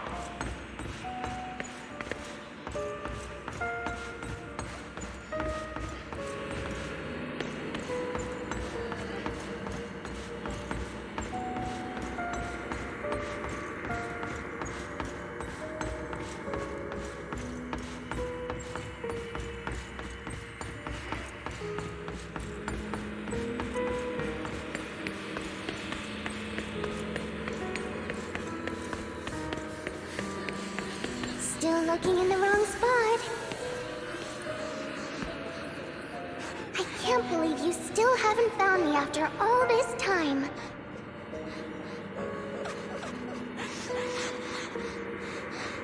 Have you forgotten about me?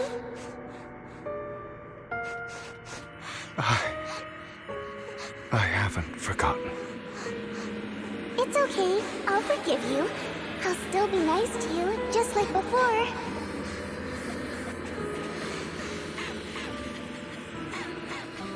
I was the only one who was ever nice to you, wasn't I? Yes. Then tell me, why do good people always suffer? Why is kindness always punished instead?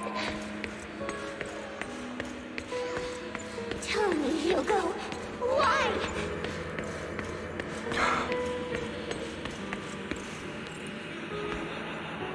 Hugo, are you lost? Go back the way you came. I love you.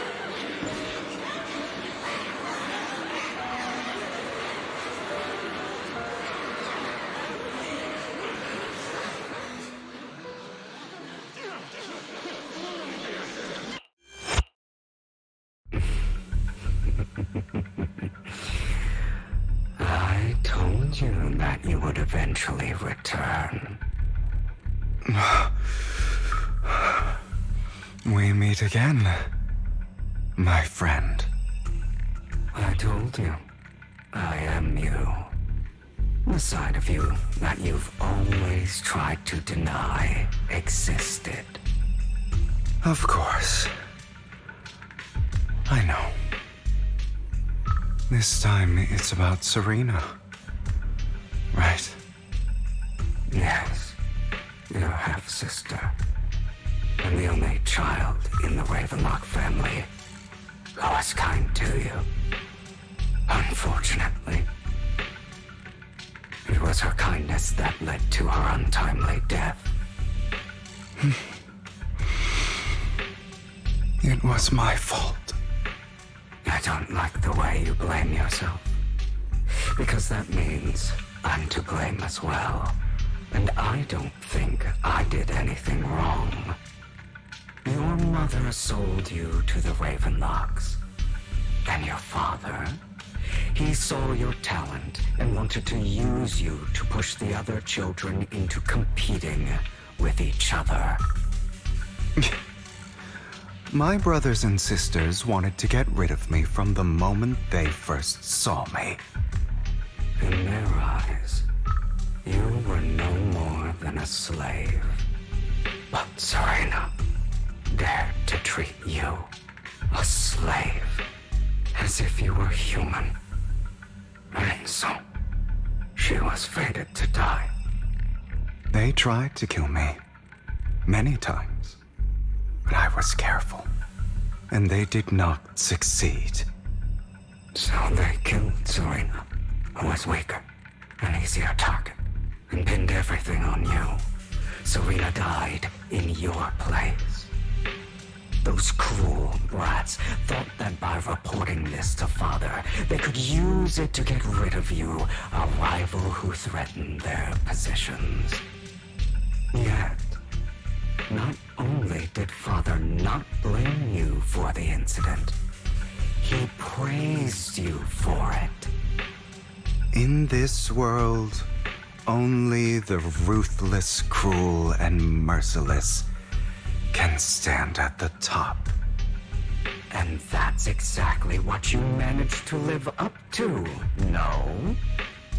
You found a perfect opportunity thereafter to catch the ringleader of the group who framed you and almost beat him to death.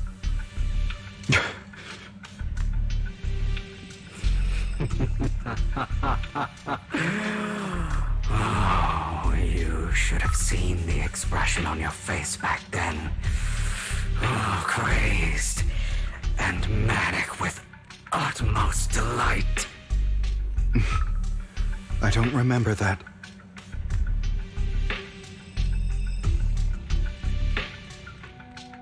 Here you go again, trying to deny your desires. Deep down inside, you've always wondered, asking yourself why these evil people never got the punishment they deserved. Why the world is so unfair. Don't you want to rip them to shreds? Just like that day when you beat that boy's face into the dirt until he was barely recognizable. His disgusting blood staining your fists. Recall your exhilaration, your cathartic release of rage, that outpour of hatred. That victory belongs to you. Those brothers and sisters of mine are all dead. I cannot take revenge against the long deceased. They died by Hartman's hand, dying in the power struggle to become the Ravenlock family's heir, rather than by our scythe. Boring. Boring. I find it hilariously ironic. Children who would murder their own kin for scraps of power dead at the hand of their uncle who followed their example. Is that not karma? Power struggles pitting kin against each other, betrayal, suspicion, and hatred between people of the same blood. It's like a curse written into the Ravenlock family's genes. Laughably stupid. Don't forget, my dear, that the same blood flows through your veins.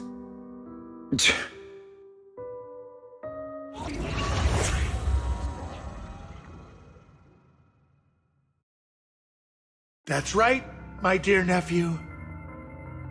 No matter how much you deny it, the blood of the Ravenlock family flows through your veins. Survival of the fittest. Only the strongest deserve to live. Only the strongest deserve to rule. This is the path of success that has led the Ravenlock family to victory countless times. A blessing and a curse etched into your flesh and blood. As long as you live, you'll never escape the mark of family. You are destined to one day become someone like me, like your father.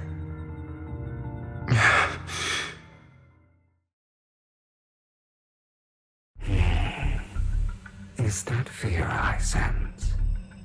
I can see you trembling. Why does the Ravenlock bloodline terrify you so? I won't become like my father. Never. You won't become a failure like him. So relax. power eclipses him, and so does our ambition. So, do not deny your own desires. Do not resist your own ambition. This is the talent you were born with. The best gift fate has ever given you. Admit it. Deep within your heart lies a spark, yearning to ignite a raging inferno that will burn everything down. And I am that spark.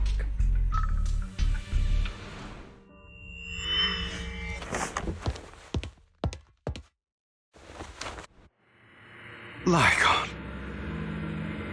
Never thought I'd be this genuinely thankful to see you.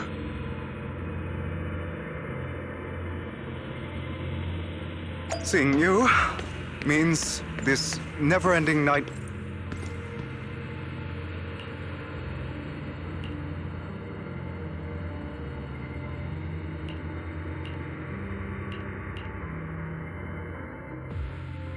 I don't want to hear something like that from you. You have no idea what that man, my father, is really like. A person who stops at nothing for their own interests and ambitions. Just like what you're doing right now. And what do you think I'm doing this for? All of this was part of your plan. You knew where the Ravenlock family was going to be, so you set Mockingbird's target there.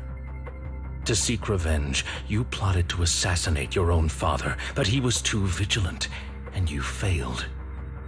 After almost being assassinated, your father was furious and locked everyone in the hall, but was unable to find the assassin. And what a coincidence that a hollow disaster just occurred in the vicinity.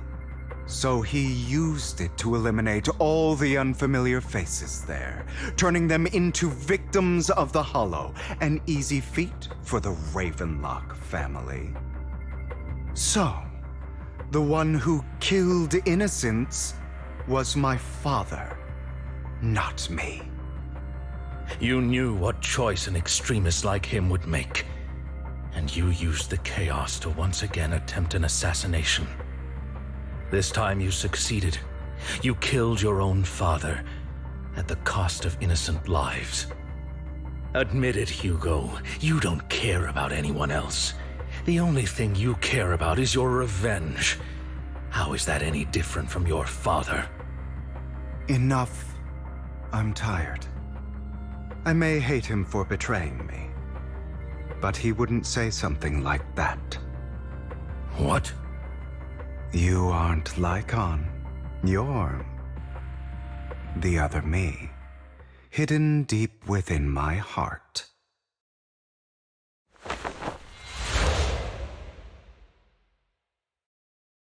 I've been waiting for you, my dear. It seems you've already grown accustomed to this place, even turning the tables on me. Just as you said, you are me, and I am you. There's no such thing as having an advantage over oneself. We are ultimately one and the same, forever inseparable. Then you should know what I want to say. When you and Lycon split, you didn't even try to clear up the misunderstanding, didn't deny or argue against what he said. Because you realized that deep down, he was right about you. You just hadn't acted on it yet. Some people live only to bring more suffering into this world. Sometimes, murder is what brings justice back into this world. For that, I must stain these hands in blood. That's right. Just like what you said before you faked your dad. Were those words really just an act? To slay the dragon, you must first become one, with sharp claws, rending fangs, and strength enough to destroy anything. You know the truth better than anyone. If you hadn't hesitated, and instead seized the first opportunity to kill your father, none of what followed would have happened. Innocent civilians wouldn't have died. Your partner wouldn't have lost an eye and both legs trying to save people. And Mockingbird would have never gotten to that point. You can save more people. Save good people. Save more lives than the evil ones you take. I've spent countless hours in regret over that incident. So why not submit to your true nature? You want to be the judge, jury, and executioner of this world. And you can. I wasn't responsible for Father's death. The true mastermind is my uncle, Hartman. His schemes to kill the head of the family were all so he could take control. Mockingbird was simply unlucky enough to get caught up in it. So, for a behemoth like the Ravenlock family, with its roots so deep, a single person's death, regardless of who that person is, wouldn't change anything. Of course, whether it's Tops, the Mayflower family, or even the entire world, it's actually all the same. I refuse to be dragged down by pointless hatred any longer. You foolish, stubborn idiot. Do you understand the power of hatred? Have we not come this far precisely because of it? Or are you going to follow Lycon and Jack's twisted logic? Come on. You don't actually trust anyone? Otherwise, why would you hide this whole scheme of faking your death from them?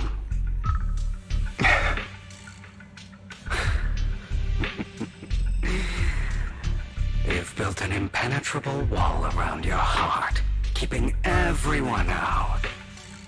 Of course you are right to do so. No one in this world can be trusted. Always. All you'll receive is hatred from your own blood and no love. Suspicion from your companions, and betrayal that comes all too easily. But the most ridiculous thing is that you want them to trust you. You stay silent and long for them to notice your suffering. You yearn for your companion's understanding and trust. Idiot. That's why you are incapable of exploiting them for your own ends. You care about their safety even more than your own. But remember, only the weak need companions. And we are children born from hatred. We are different from them. I will never be like them, and I don't need to be. Come. Let me show you what powers we can wield. But you are me. And I'll never lose to myself.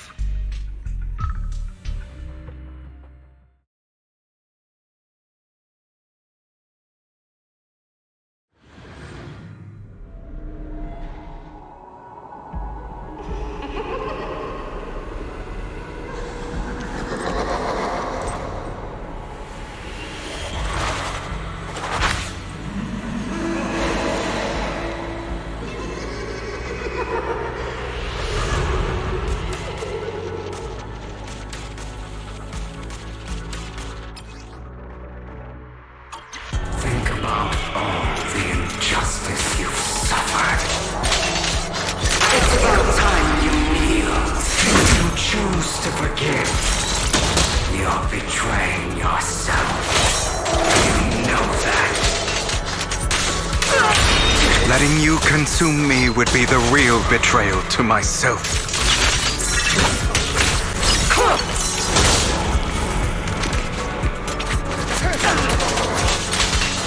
I have you now!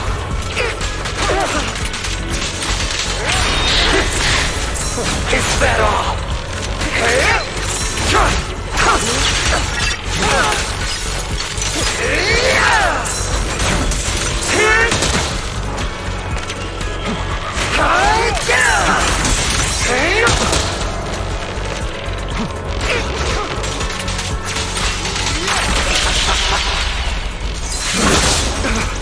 Give up!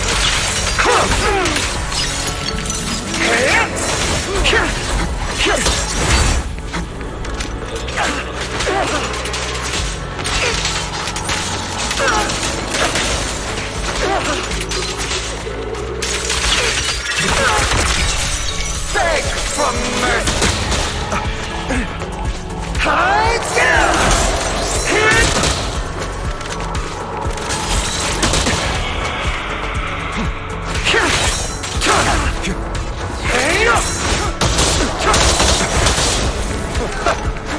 You're just afraid to admit it.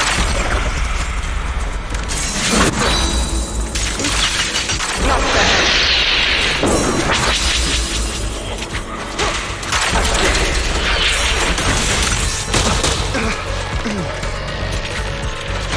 Hit me up!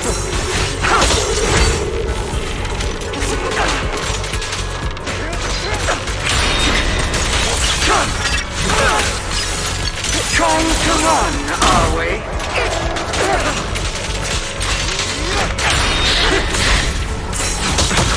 Wait.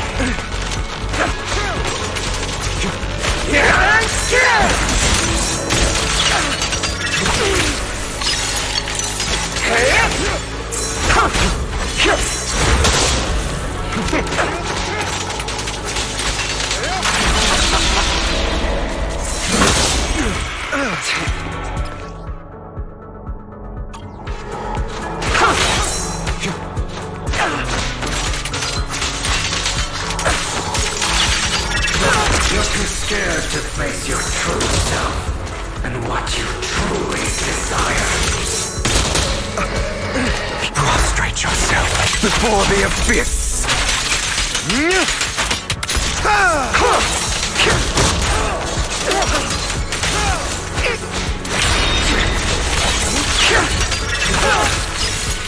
Trying to run, are we?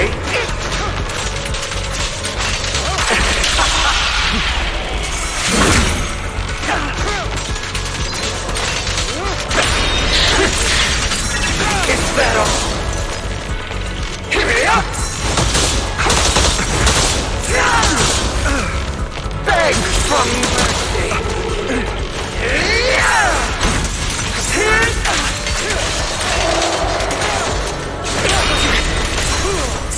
Out of my way!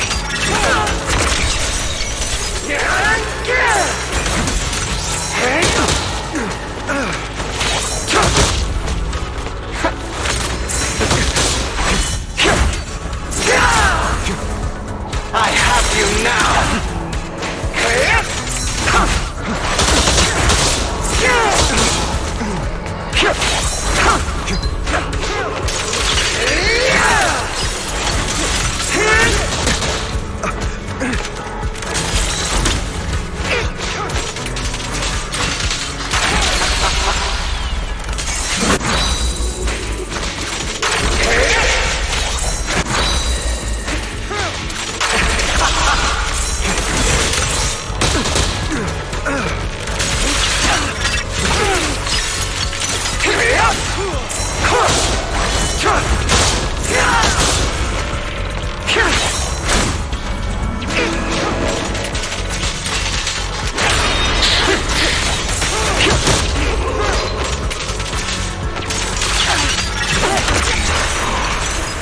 Are you trying to kill me?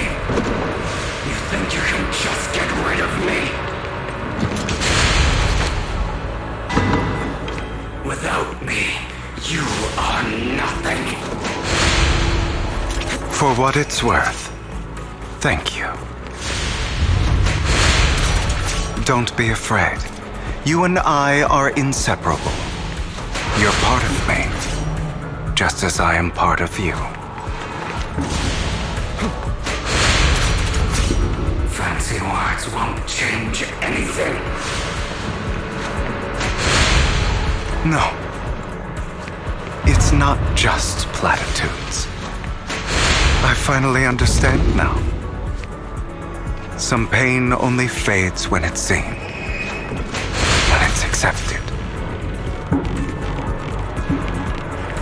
So I won't fight you anymore. I won't hate myself anymore. Weakness, hatred, malice, strength, forgiveness, just...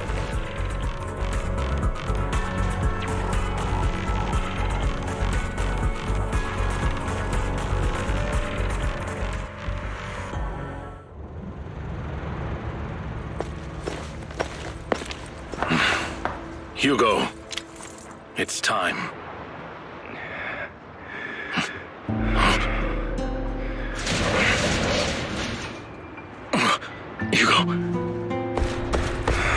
Hugo, you...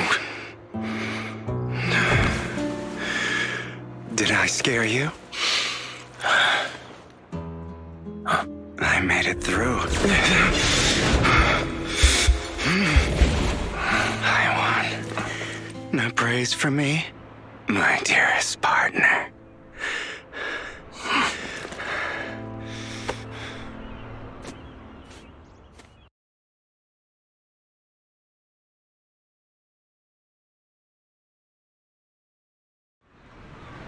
This is just like what I saw in my dreams. Ah, my former partner. You're still as punctual as ever. Are you sure you're fully recovered? How about we fight, and I'll show you how recovered I am. I refuse to fight someone who is in need of medical attention.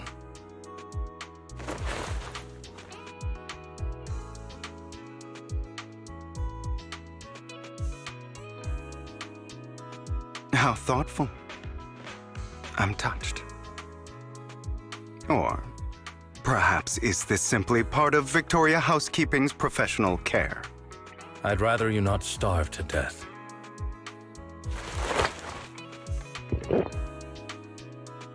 Not to your liking. I'm fairly certain this is the same kind as before. No. I've just gone too long without food. It feels a bit uncomfortable. Either way, thank you. Now tell me, what exactly happened in the warehouse? Just going a bit crazy from... you know what?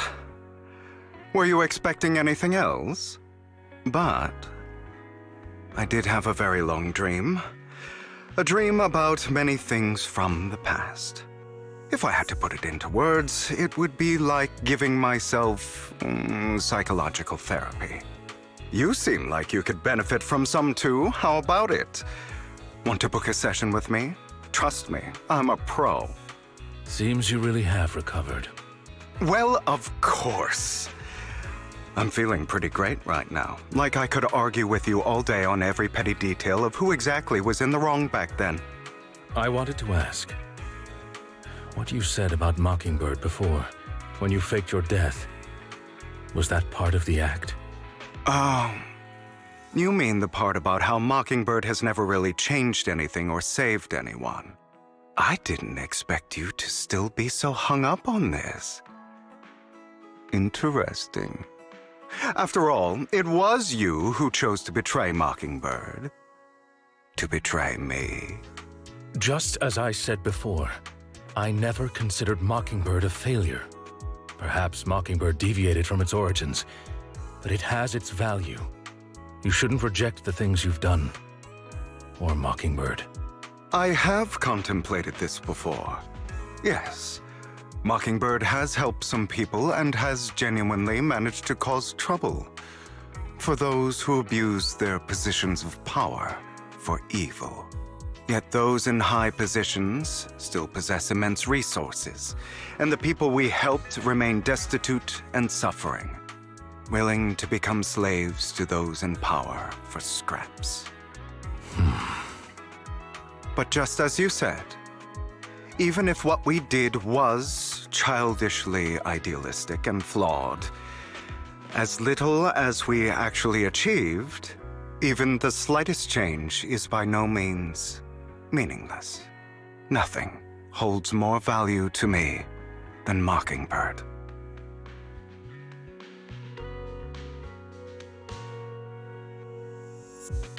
All right, let's catch up later. I still have things to do and need to wrap up my plan. I thought you would rest up first. As much as I would prefer that. My dear uncle and the Exaltus fanatics likely would not give me such an opportunity. If all has gone to plan, the fish will have taken the bait already. And if everything goes very well, I'll soon have solid evidence of the Ravenlock family's crimes. Well then, thank you for your assistance, former partner. Let's part ways here. I'll go with you. Lycon, surely you don't think that because I just recovered, I'm too weak to deal with those useless fools. Hartman's actions will disturb the safety of New Eridu. As I serve the mayor, I should intervene. Very well, whatever. Let's go. And don't slow me down.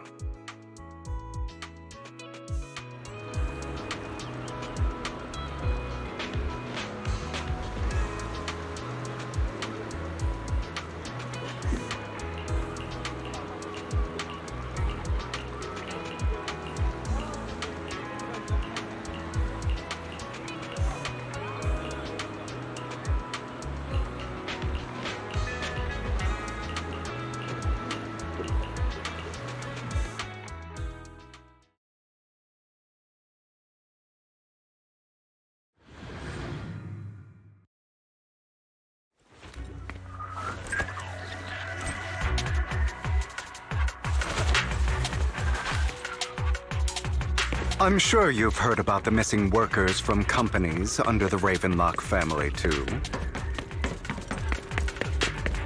Those are Ravenlock's men.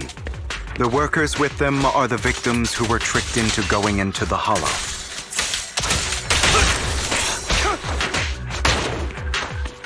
Hi. Come on, let's get them out of here.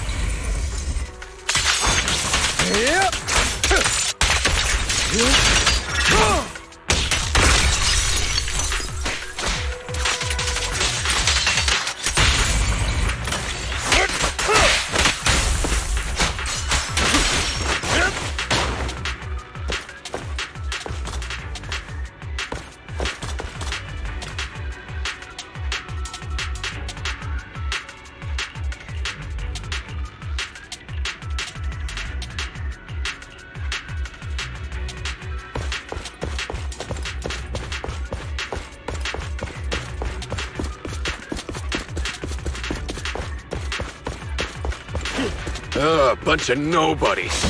Annoying as hell. Kill them! You're welcome to try.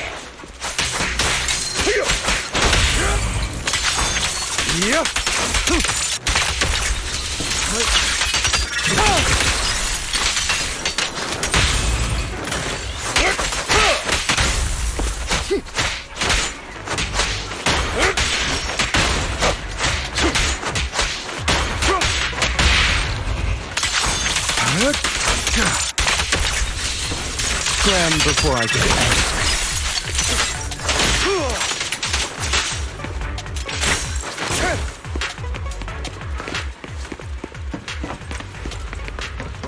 More workers here. And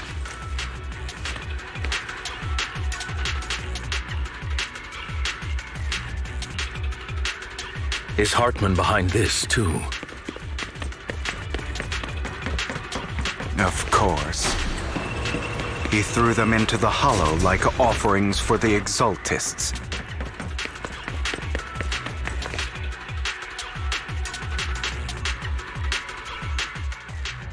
There's more over there. Let's hurry. It's different this time. Don't rush in. Let's listen in on what they're saying first. I still need more direct evidence to ensure the plan is absolutely foolproof. The compensation you promised, it's all real, right? All we have to do is follow you into the hollow for some simple tasks, and you'll give us a huge sum of dennies. Sounds real suspicious. Shut your trap. You keep yapping and asking questions. If this is all so suspicious, why were you so eager to sign up for it? Because I don't have a choice. My daughter was previously caught in a hollow disaster and suffered severe corruption. The treatment costs have completely drained our family's savings. So that's why... It's the same for me. A serious illness at a senior age. I need the money. Who would risk taking a job like this unless they were desperate? I'll do it. No matter how suspicious. As long as I can get paid, I'll do anything. Even risk my life! Wait, you people from the Ravenlock family, you're part of a big company in Tops. You wouldn't go back on your word, right? Don't worry, you'll get every denny you were promised. But before we start, you all need to take this medicine first.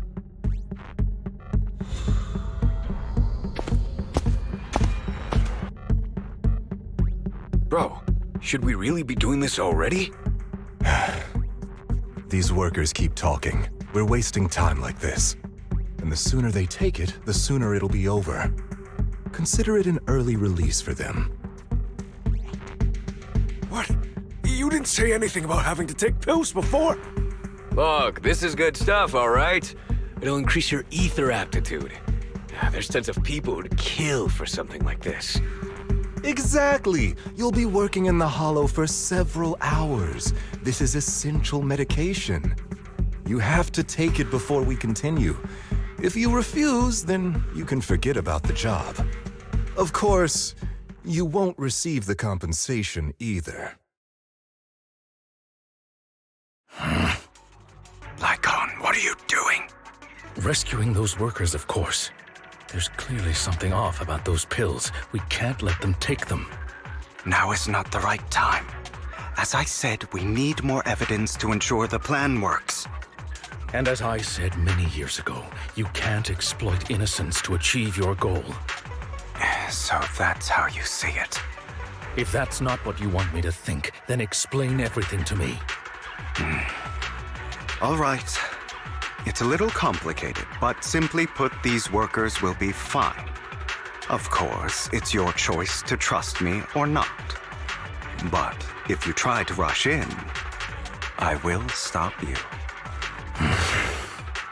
I trust you.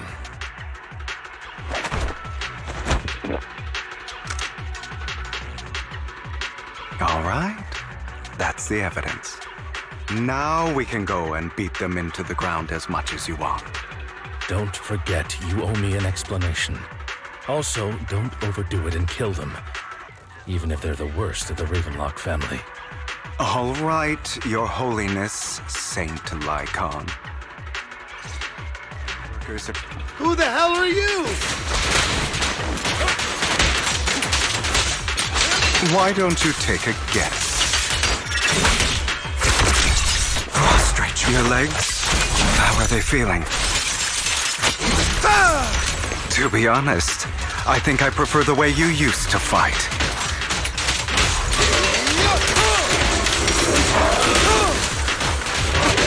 You had a lot more aggression. Let the party begin. I've merely learned to control my strength.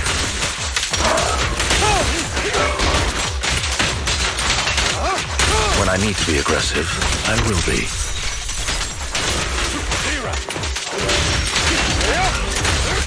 Can't remember the last time we worked this well as a team.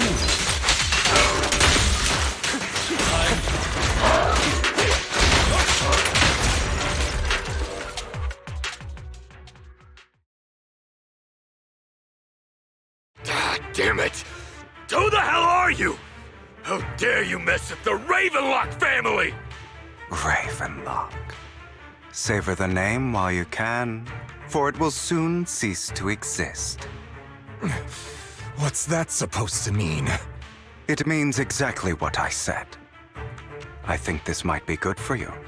Sever your ties while you can.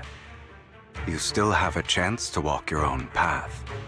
The family's honor comes above all else. Is that really what you think?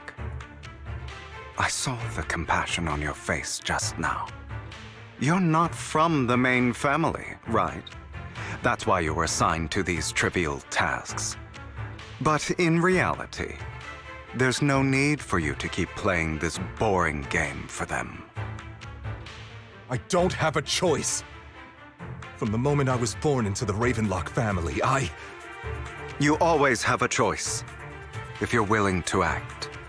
All right, let's end the small talk here.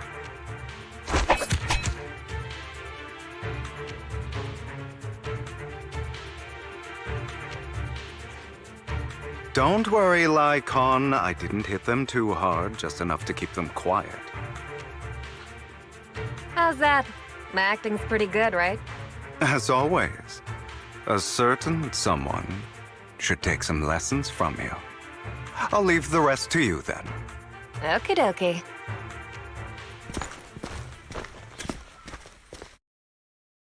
Okay, now can you tell me exactly what's going on here?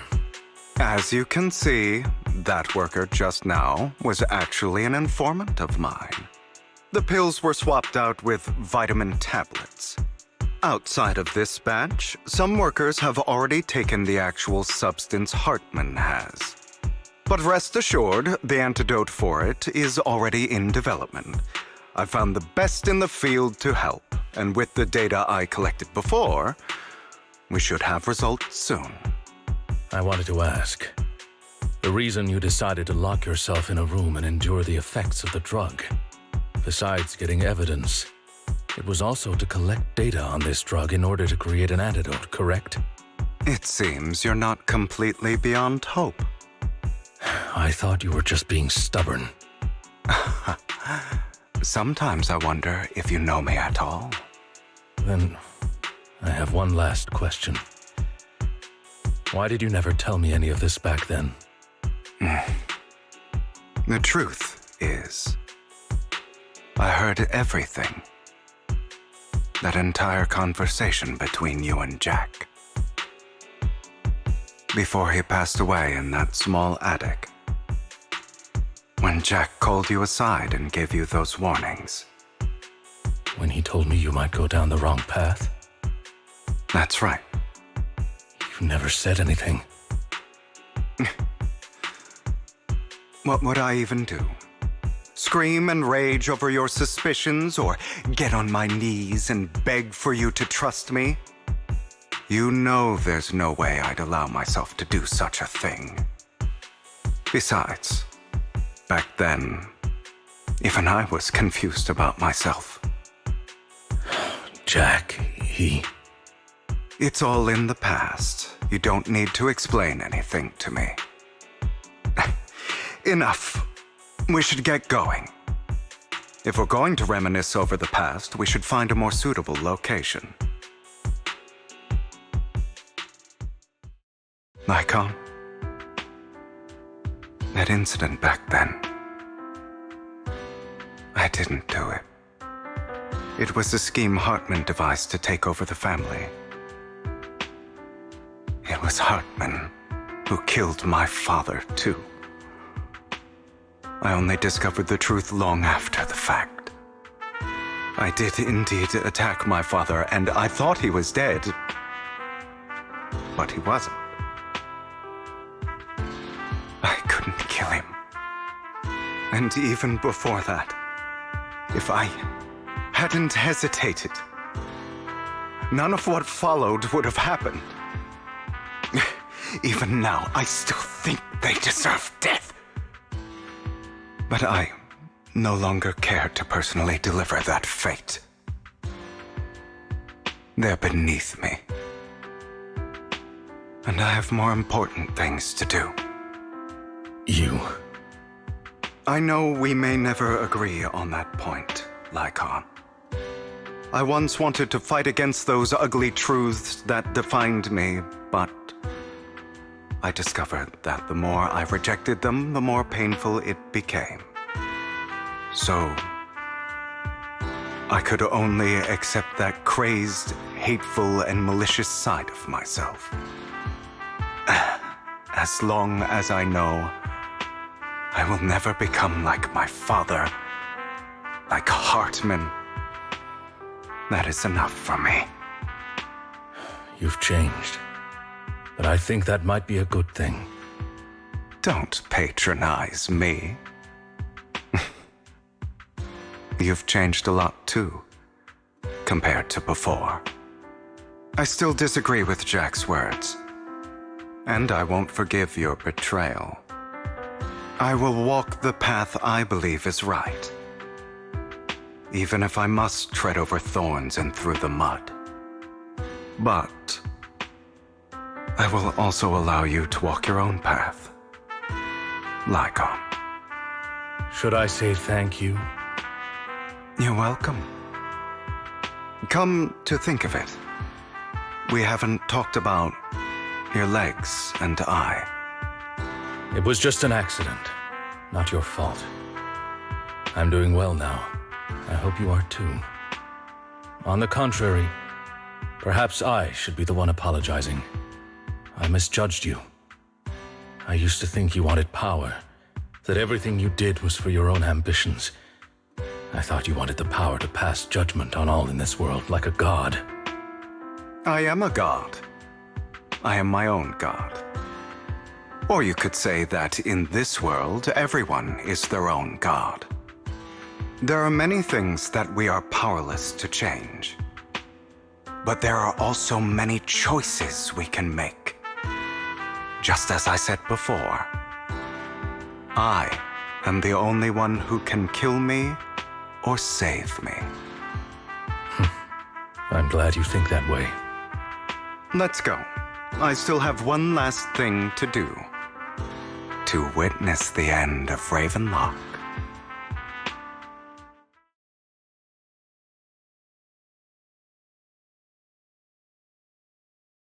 You really think you can take my place if I die? Never, you filthy bastard! Your little tricks mean nothing. As long as the Ravenlock family stands, I can still get back on my feet. You still don't get it, do you? This was never about avenging my father. And I don't care about taking your place. I didn't come this far just to kill you. That'd be pathetic. Right on cue. Why don't you take a look at this, Uncle? On behalf of TOPS, I'd like to clarify that we had no involvement in the Ravenlock family's actions. TOPS is officially terminating all partnerships with the Ravenlock family, effective immediately. We will have no further affiliation with them. Are you crazy? What the hell do you get out of ruining the Ravenlocks? You want to be a petty thief forever? Thief? Oh, Uncle. Allow me to reintroduce myself. I'm the name people whisper about. The one who robs the rich and gives to the poor. I'm the master con artist who can fool anyone, anytime. I'm the leader of Mockingbird. The one who turns every headline into my own stage. I have friends who'd catch me if I fall, partners who'd shed tears for me, and allies who always have my back. I am Hugo Vlad. You're the one who needs the Ravenlock name. I never did. You ungrateful bastard! You should have never been born. You flatter me. Same goes for you, Uncle.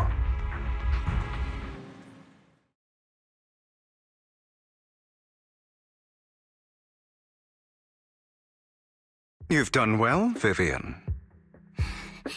You had better give me an explanation. And here I thought this would be a touching reunion. What's with all the anger?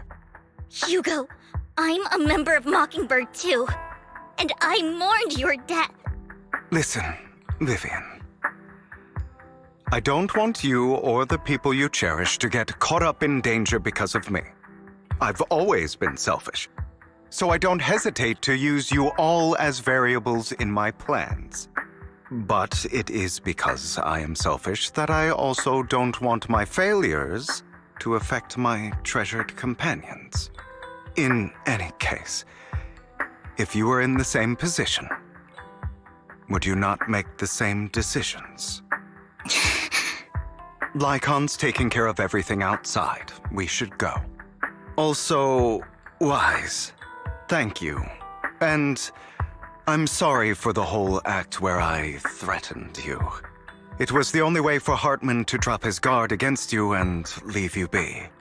I, Hugo Vlad, am forever indebted to you.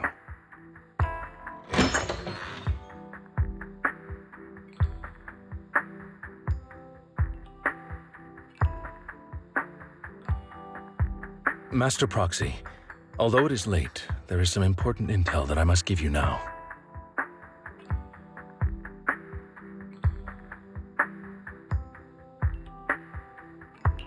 Did you know about Hugo's plan to fake his death and everything that's been happening, Lycon? I was simply playing along. After all, I could not determine whether Hugo's plan would pose a threat to you. You are a student of the mayor's late friend, and I am obligated to protect you. You still have that habit of finding awkward excuses when you're embarrassed. Mr. Hugo Vlad, if you have any important intelligence to share, please do so with haste. I need to return to rest before midnight.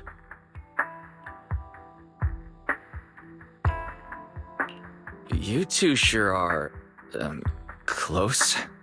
For the sake of a certain old fossil's sleep schedule, I'll keep it brief. I learned from Camille that Dina intends to embed the sacrifice core into the sacrifice. Apparently, it will make the sacrifice much stronger. Sacrifices created this way will not retain their minds and will indiscriminately attack all living beings, including their creator. So the Exaltists don't do this. It would bring them no benefit. But Dina's concoction can control people's minds. If a person takes the pill and is injected with the serum Landon left behind, the sacrifice would be under its creator's control. Although the dormant sacrifice has been destroyed, Dina found a batch of that serum her father created and wants to create new sacrifices. Putting aside the sacrifice for now, Hartman's sacrifice core is fake. We don't know where the real one disappeared to. The real core has always been here. Here? In Lord Phaethon's video store? Vivian, do you remember when I suggested you give that collectible to our dear Proxy? I remember. But that was just an ordinary pendant. And I've met the person who submitted it. She has absolutely no connection to the Exaltists. How about our dear Proxy take out that pendant so we can take a look?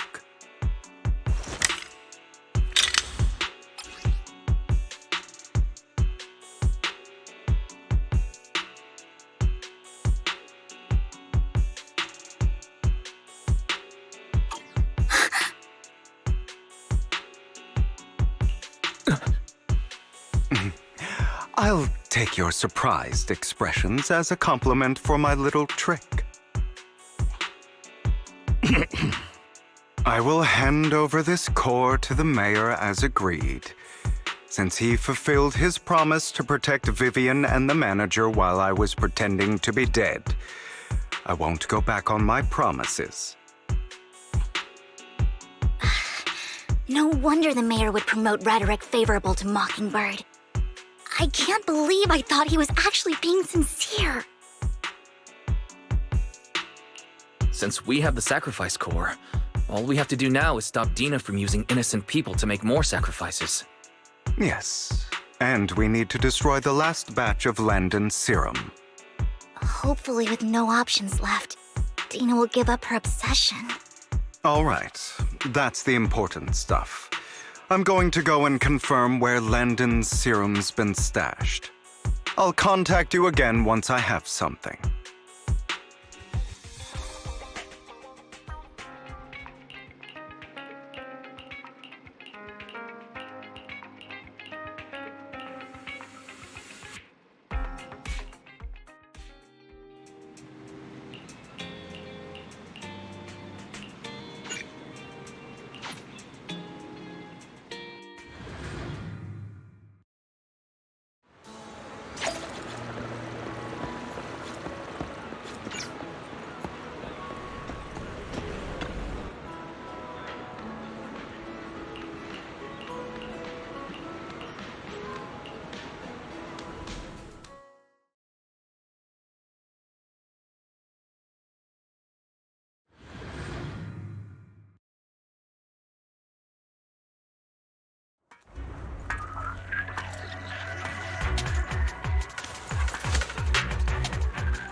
Landon's stash should be somewhere nearby.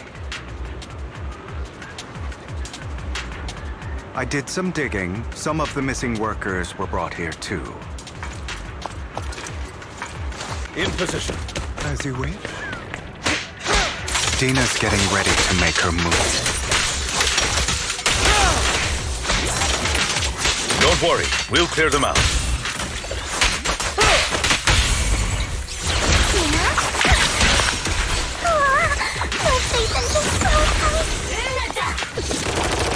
Don't touch me.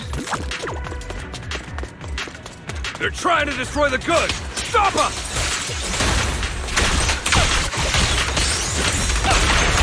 We need to take care of the guards first. Move! Oh, what a coincidence. Freeze all evil! Scram before I get angry.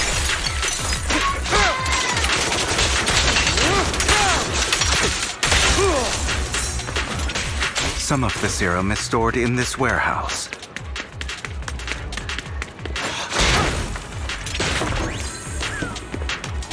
You're not taking anything from here! Hugo, get the guards first.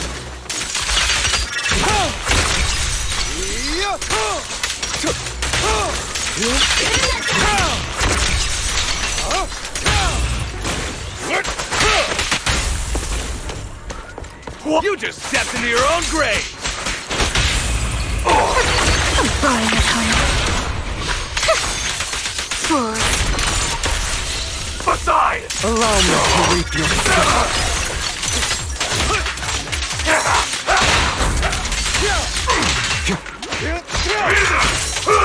Freeze all evil!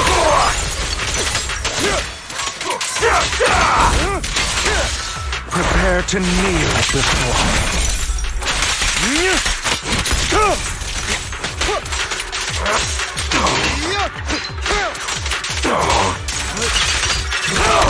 The end is nigh. I'll take you.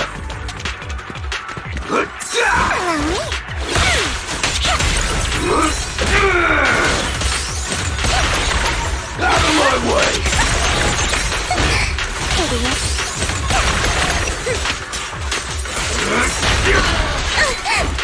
Resist.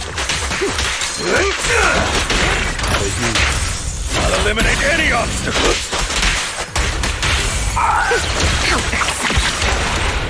Tales for the dawn that sets the world alight. Scram before I get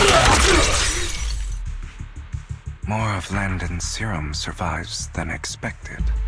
Fortunately, since they're still here, it means Dina hasn't executed the final step of her plan. There's likely a lot more stashed around here, and we have yet to locate the missing people. Our actions here won't go unnoticed. Perhaps they're making plans to deal with us on their side. With Landon and Dina's concoctions combined, she may be capable of creating a sacrifice that obeys her. If it comes to that. this will get far more troublesome. How about we split up? Hugo and Lycon will destroy what remains of the substance around here, and Vivian and I will go search elsewhere. Very well. Let's go with your plan. But be careful if you encounter Dina and her people. According to Camille, she's absolutely obsessed with completing her father's dying wish. Who knows what she may try? Let's part ways here for now. And perhaps the other manager could use Eos to guide us. Sure. I've been feeling way better these past few days, so just leave it to me. It's only now that I realize how fortunate we are to have two Lord Faithins. Yeah, but I feel like our work's doubled. In the past, Wise and I would only ever work on the same route. Greater power means more responsibility. And in any case, I'm sure the mayor would be able to provide double compensation. He's a very generous person, after all. Right, Lycon? I will request additional compensation from the mayor. It's not about compensation. It's just...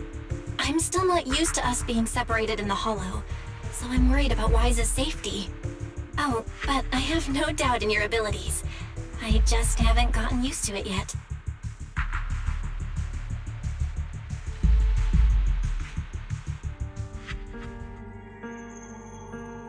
This is the future I saw. Lord Pathan.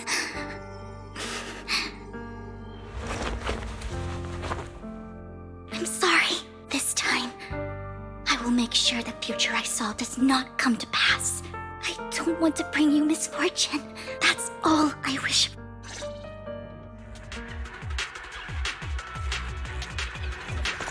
Fool. Leave this to me, Lord Pathan.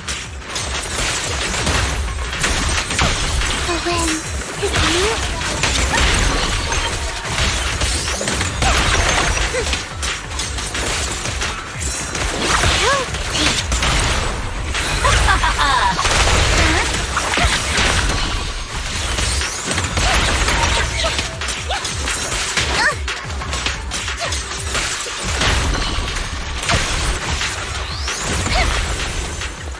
Don't touch me. Lord Pathan, there might be more serum here.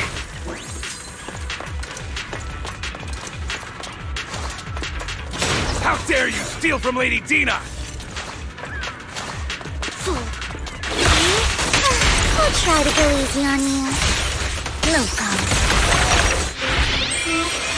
Lord!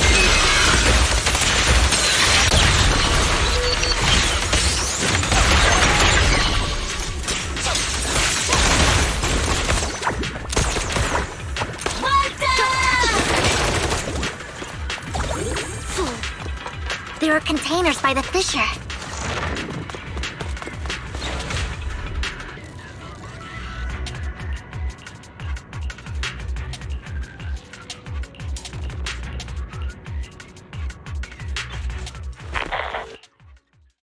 It must have been tough for you to find this place. Vivian, if you had stayed out of it, I wouldn't be so eager to get rid of you. Those people have been taken to safety. You're all out of options. They're just mere test subjects. So what if they get away? There will always be people consumed by greed, and therefore, they will come willingly to me. In any case, what are a few sacrifices in comparison to the completion of Father's grand ambition? Dina, you deceived those people. They didn't come willingly to you. You tricked them, just like Landon did back then. Deceived? Father gave hope to those who had everything taken from them by the Hollows. Vivian, you once rejoiced at the hope Father offered you, too. Before Father took you in, you were no more than an omen of disaster that no one wanted. It was Father who gave you shelter and a purpose for existing. Do you remember the first time you bestowed a blessing under Father's guidance? How did you feel when that person looked at you with adoration and gratefulness? That was the first time you felt hope. Like your existence had a purpose, right? Don't forget that it was Father who, through what you call deception, gave you hope. And you, what have you done? You basked in Father's attention and everyone's adoration, only to destroy everything.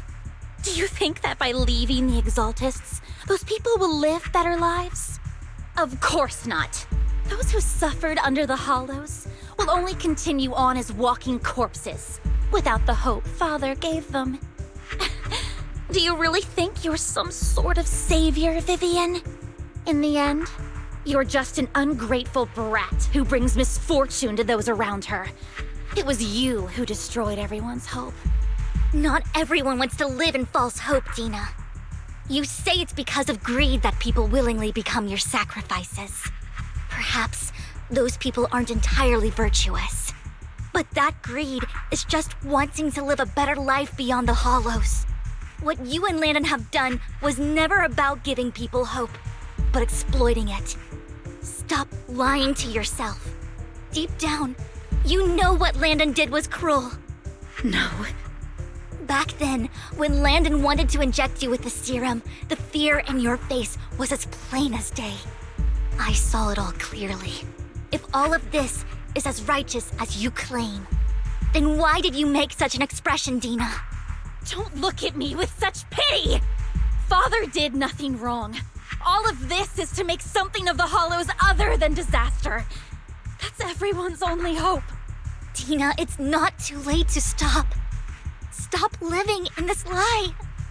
You know what would happen if a sacrifice loses control and escapes the Hollow. It's not the Hollows that are to blame for those people's deaths, but the hope you keep talking about. That will cause more despair and claim more lives. That is merely the necessary sacrifice to accomplish a greater goal. No one deserves to be a sacrifice. Your hypocritical magnanimity disgusts me. I can always go and get more test subjects if they've escaped. And I will be able to replicate Father's serum with enough time. With you gone, I'll be able to complete Father's gift to the Creator and fulfill his last wish. Camille, release the failed subjects. Lady Dina. Camille, are you going to do what you did before? You keep saying you'll follow the Creator, but it's all lies. Lady Dina, the Hollows took my family from me. I understand that there's no way to get back what I've lost. It was Lord Landon who told me that the Creator would guide me. One day, Hollows will no longer be disasters. Everyone will be able to survive inside them. I look forward to the day when this hope becomes reality. I watched you grow up, and I know that you've always looked up to your father.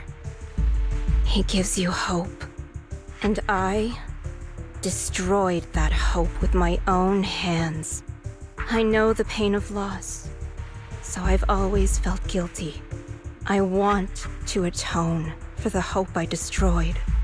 But Dina, I don't want to ruin more lives, and I don't want to continue watching you destroy yourself. Vivian is right. Not everyone wants to live in false hope. So, please, stop. Camille, are you abandoning me too? I'm not abandoning you. I just don't want to see you go past the point of no return. The point of no return? I passed that point ages ago. No, Dina. You can still turn back. I'll be your way back. Where are you going, Camille? I made a deal with Hugo and the mayor. If someone needs to take the fall for this, let it be me. I did it. All of it. I've been forcing Landon's only daughter, Dina, to research how to create sacrifices. I colluded with the Ravenlock family for my own gain. Everything Dina did was under duress. Since I've kept her captive for so long, she doesn't have the skills to survive as an independent member of society. She'll need a caretaker and teacher. Someone who will look after her and educate her. No! I refuse, Camille! I refuse to accept this! Dina, I'm going to dispose of those failed subjects. I won't allow it! You'll die! I won't allow it! You can't leave me. I command you! You've always followed my orders, and you will follow them now! It wasn't your orders that I've been following. My younger sister, who was stolen from me by the Hollows, also had such beautiful red hair. When Landon told me the Creator could bring me hope, you were standing there, right behind him. I was certain, then and there, that this was the hope the Creator had given me. Start over, Dina. You still have so long, so much time. You'll make friends, find people who love you, and make many beautiful memories. That's not what I want! Camille, you're not allowed to die! I won't allow it! I won't allow it! Goodbye, Dina. And I'm sorry, Vivian. I'll leave the rest to you.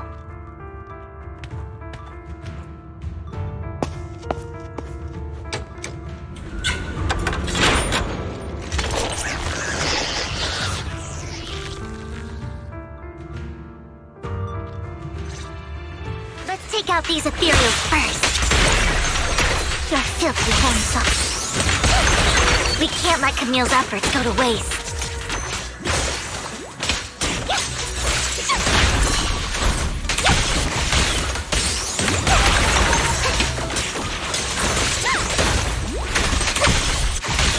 Look around. You better not get my shot.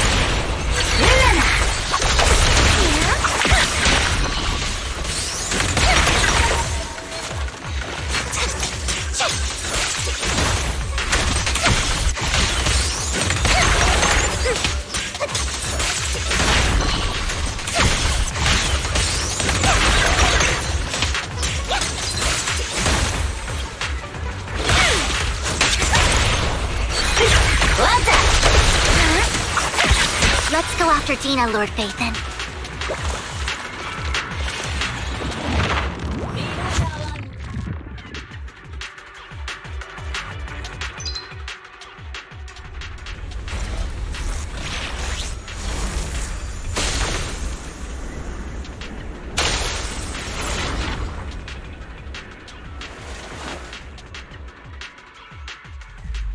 Are you satisfied now, Vivian? You were the one who brought yourself to this point. You're saying this is all my fault. Losing my father, losing Camille. I wish you had never come into my life. At first, when Father brought you home, I was happy. There are so many Exaltists, yet Father never allowed me to get too close with any of them. I never had any friends either. But when Father brought you back, he told me to take good care of you, that you were my first friend. I was also so happy the first time you took my place in helping Father select a person to receive the blessing, because it meant you were different from all those other people. You could stay with me. But soon, I grew jealous. You took the attention that should have belonged to me. You even took Father's love from me. It's only because of my ability that Landon... I know, but... Vivian, jealousy is something you cannot control. Of course, the same goes for fear and hatred. I was terrified that one day you would look at me and shed tears. I knew if that day ever came, Father would not hesitate to force the blessing upon me. And when that day did come, I hated you for causing my father's death. Tina, you knew everything about what happened back then, so... Why are you still defending Landon? And why didn't you tell me back then? If I had known earlier, maybe I could have found a way. Because it's the only thing that makes me more special than you, no? It proves I had Father's trust. I was more useful to him. Vivian, you said you wandered without a home ever since you were young, hated by anyone you encountered. You were happy to gain recognition from everyone and help Father when you were among the Exaltists. But in the end, you discovered you were being used, so you felt betrayed and hurt. Then, what about me? All I ever had was my father. I've never known a life outside of the Exaltists. Ever since I was young, my only purpose was to help Father select who was to be blessed. The only purpose I had was my father and the Exaltists. I've never been taught anything else, Vivian. It is what little value I have, and have ever had. In the end, you took even that from me, and completely destroyed it. You think you're doing good and fighting evil. You've only managed to affect a small part of your world.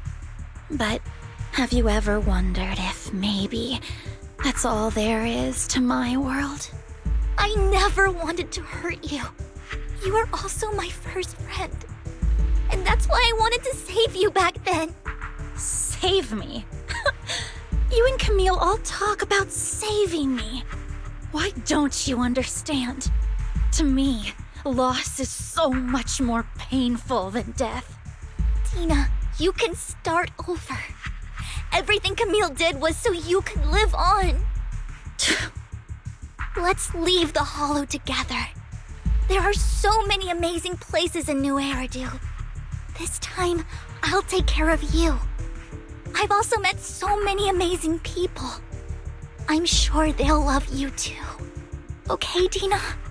Vivian, I can't forgive you. And I don't want to forgive you. I have nothing left. If what little hatred I do still harbor were taken from me, well, I refuse to be so pitiful. I won't apologize, Vivian.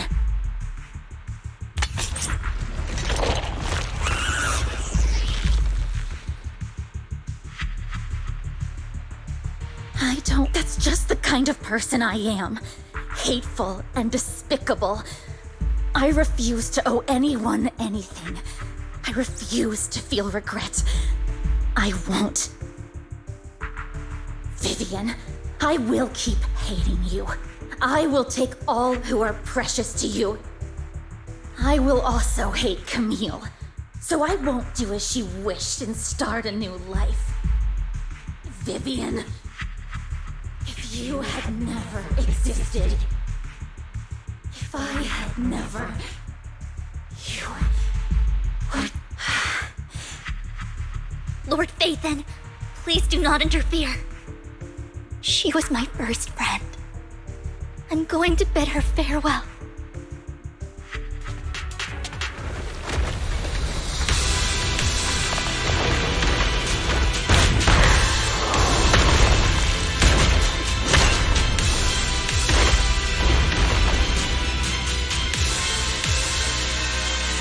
Dina, soon, the pain will be over. Lord Phaethon, don't come any closer!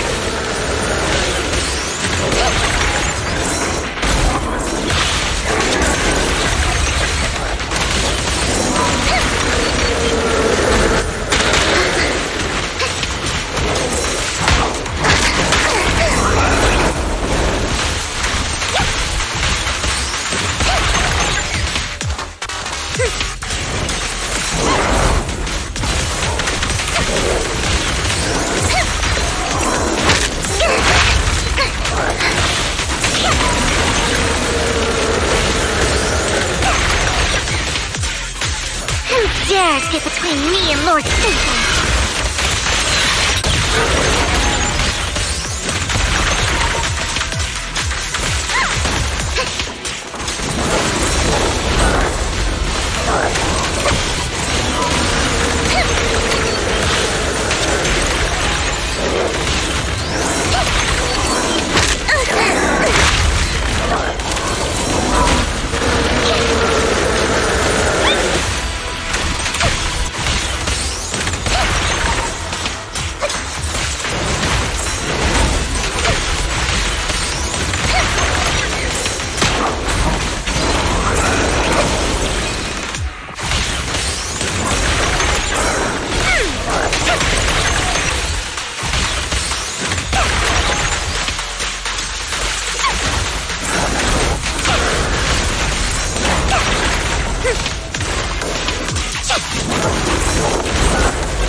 Vivian, behind you!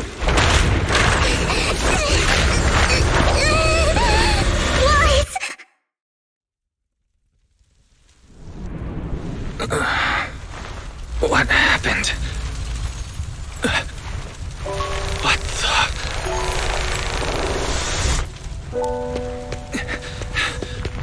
Vivian! Lies. Don't come near me. This is my own choice.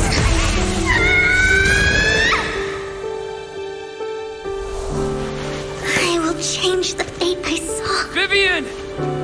I just want you to remember me when I looked my best. Vivian! Careful. Vivian, your body. I'm sorry you had to see me like this, but I don't want to be the one that only brings misfortune anymore. No. There's got to be another way. It's so warm, and the night is beautiful. Vivian?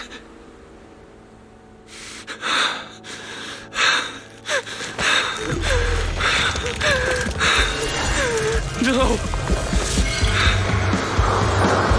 It can't end like this!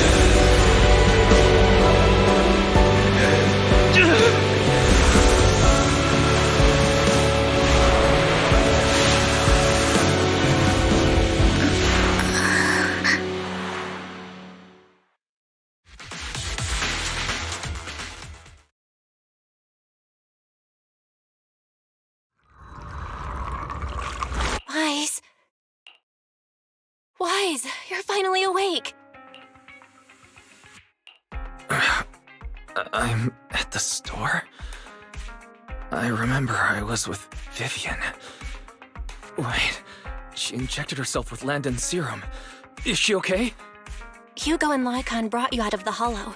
You scared me to death. Thank goodness you woke up. And you said Vivian used the serum on herself? But she looked fine to me, bar a couple of scratches. Hugo sent me a message earlier saying he got her checked over and she was all right. Do you remember what happened? The situation was dire, so Vivian used the serum on herself to defeat the ethereals. I saw the crystallization process starting to occur. I can't describe exactly what happened. I saw something blurry, but I just wanted to stop Vivian's corruption process. I don't know exactly what I did, but then I lost consciousness. What happened after that? When I let Hugo and Lycon there, it was just you and Vivian lying there on the ground. We couldn't wake either of you. Let's put that aside for now. Do you feel any discomfort, Wise? I'm a bit dizzy, but otherwise, I'm fine. Don't worry. Phew, that's good. You should rest for tonight. Hugo and Vivian said they'll come over tomorrow, so we can discuss the details then. Okay. Sorry for worrying you, Belle. Good night.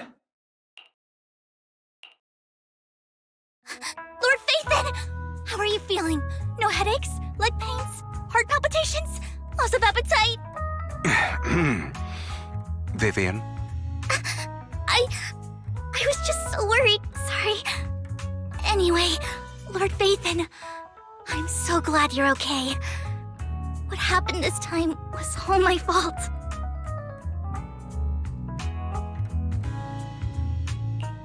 Things were dire, and you did what you had to. Plus, if it weren't for you, we wouldn't be here now. So what happened? Wise said he saw the crystallization process start. But I didn't see anything through EOS. Hugo? Lycon? Did either of you guys see it? Allow me to explain. Miss Vivian told us what happened after she awoke, and the mayor arranged a full medical checkup for her. Based on the results, Miss Vivian indeed shows mild corruption sequelae. But if the crystallization process had already started, the lingering effects should be far more severe. To be precise, if the process had already reached the point of mass surface crystallization, it should have taken no time at all to become an ethereal. So, the mayor theorizes that it was the etheric energy within Master Proxy's body that affected Vivian's condition and the surrounding etheric particles, causing Vivian's corruption to recede. Essentially, corruption is a reaction between the etheric particles inside the body and in the surrounding environment.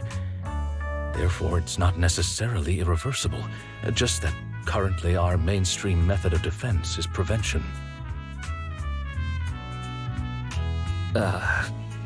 I'm having a hard time believing that, even if it's coming from you, Lycon. It's almost like you're claiming I can manipulate etheric energy. Master Proxy, you are special. This is a gift your teacher left you. A gift from our teacher? How come I never knew about it? I don't know all the details, so I cannot explain everything to you. My apologies. However, Miss Yixuan might be able to answer some of your questions. She will visit you sometime soon, so please feel free to ask her any questions you may have. She has quite an eccentric personality. If she causes you any inconvenience... Can I file a complaint about her with you if she does? Master Proxy, you have always been a people person, so I trust you will handle things just fine. The way you said that just makes me more worried. In any case, the mayor has asked me to give everyone his most sincere gratitude. Unfortunately, the mayor could not come personally, but has promised everyone a favor. Provided it's within his means, he will offer his unconditional assistance once. There is no time limit on this favor. Unconditional, What if I wanted his position as mayor? If that is what you desire, then the mayor and his subordinates will be first in line to vote for you in the next election. As for the other votes, you'll have to work for them on your own. But should you assume office, I hope you take full responsibility for handling all day-to-day matters and lead by example. By sheer happenstance, the mayor has provided you with a copy of his current assignment, the City Waste Sorting and Processing proposal. Old fox. Well, can I request Lord Phaethan's? The mayor imagined, you might ask. I have prepared all the necessary documents, and the ceremony expenses will be covered by the mayor as a gift. As long as Master Proxy agrees, we can sign and process the documents immediately. But this matter requires mutual consent and cannot involve coercion, confinement, or one party's lack of consciousness. Stop! I would never do that to Lord Phaethan! Probably. At least not today. As for you, Master Proxies, the mayor has some sense of what you desire. That said, he hopes you might speak with Miss Yixuan first before you decide the timing of that favor.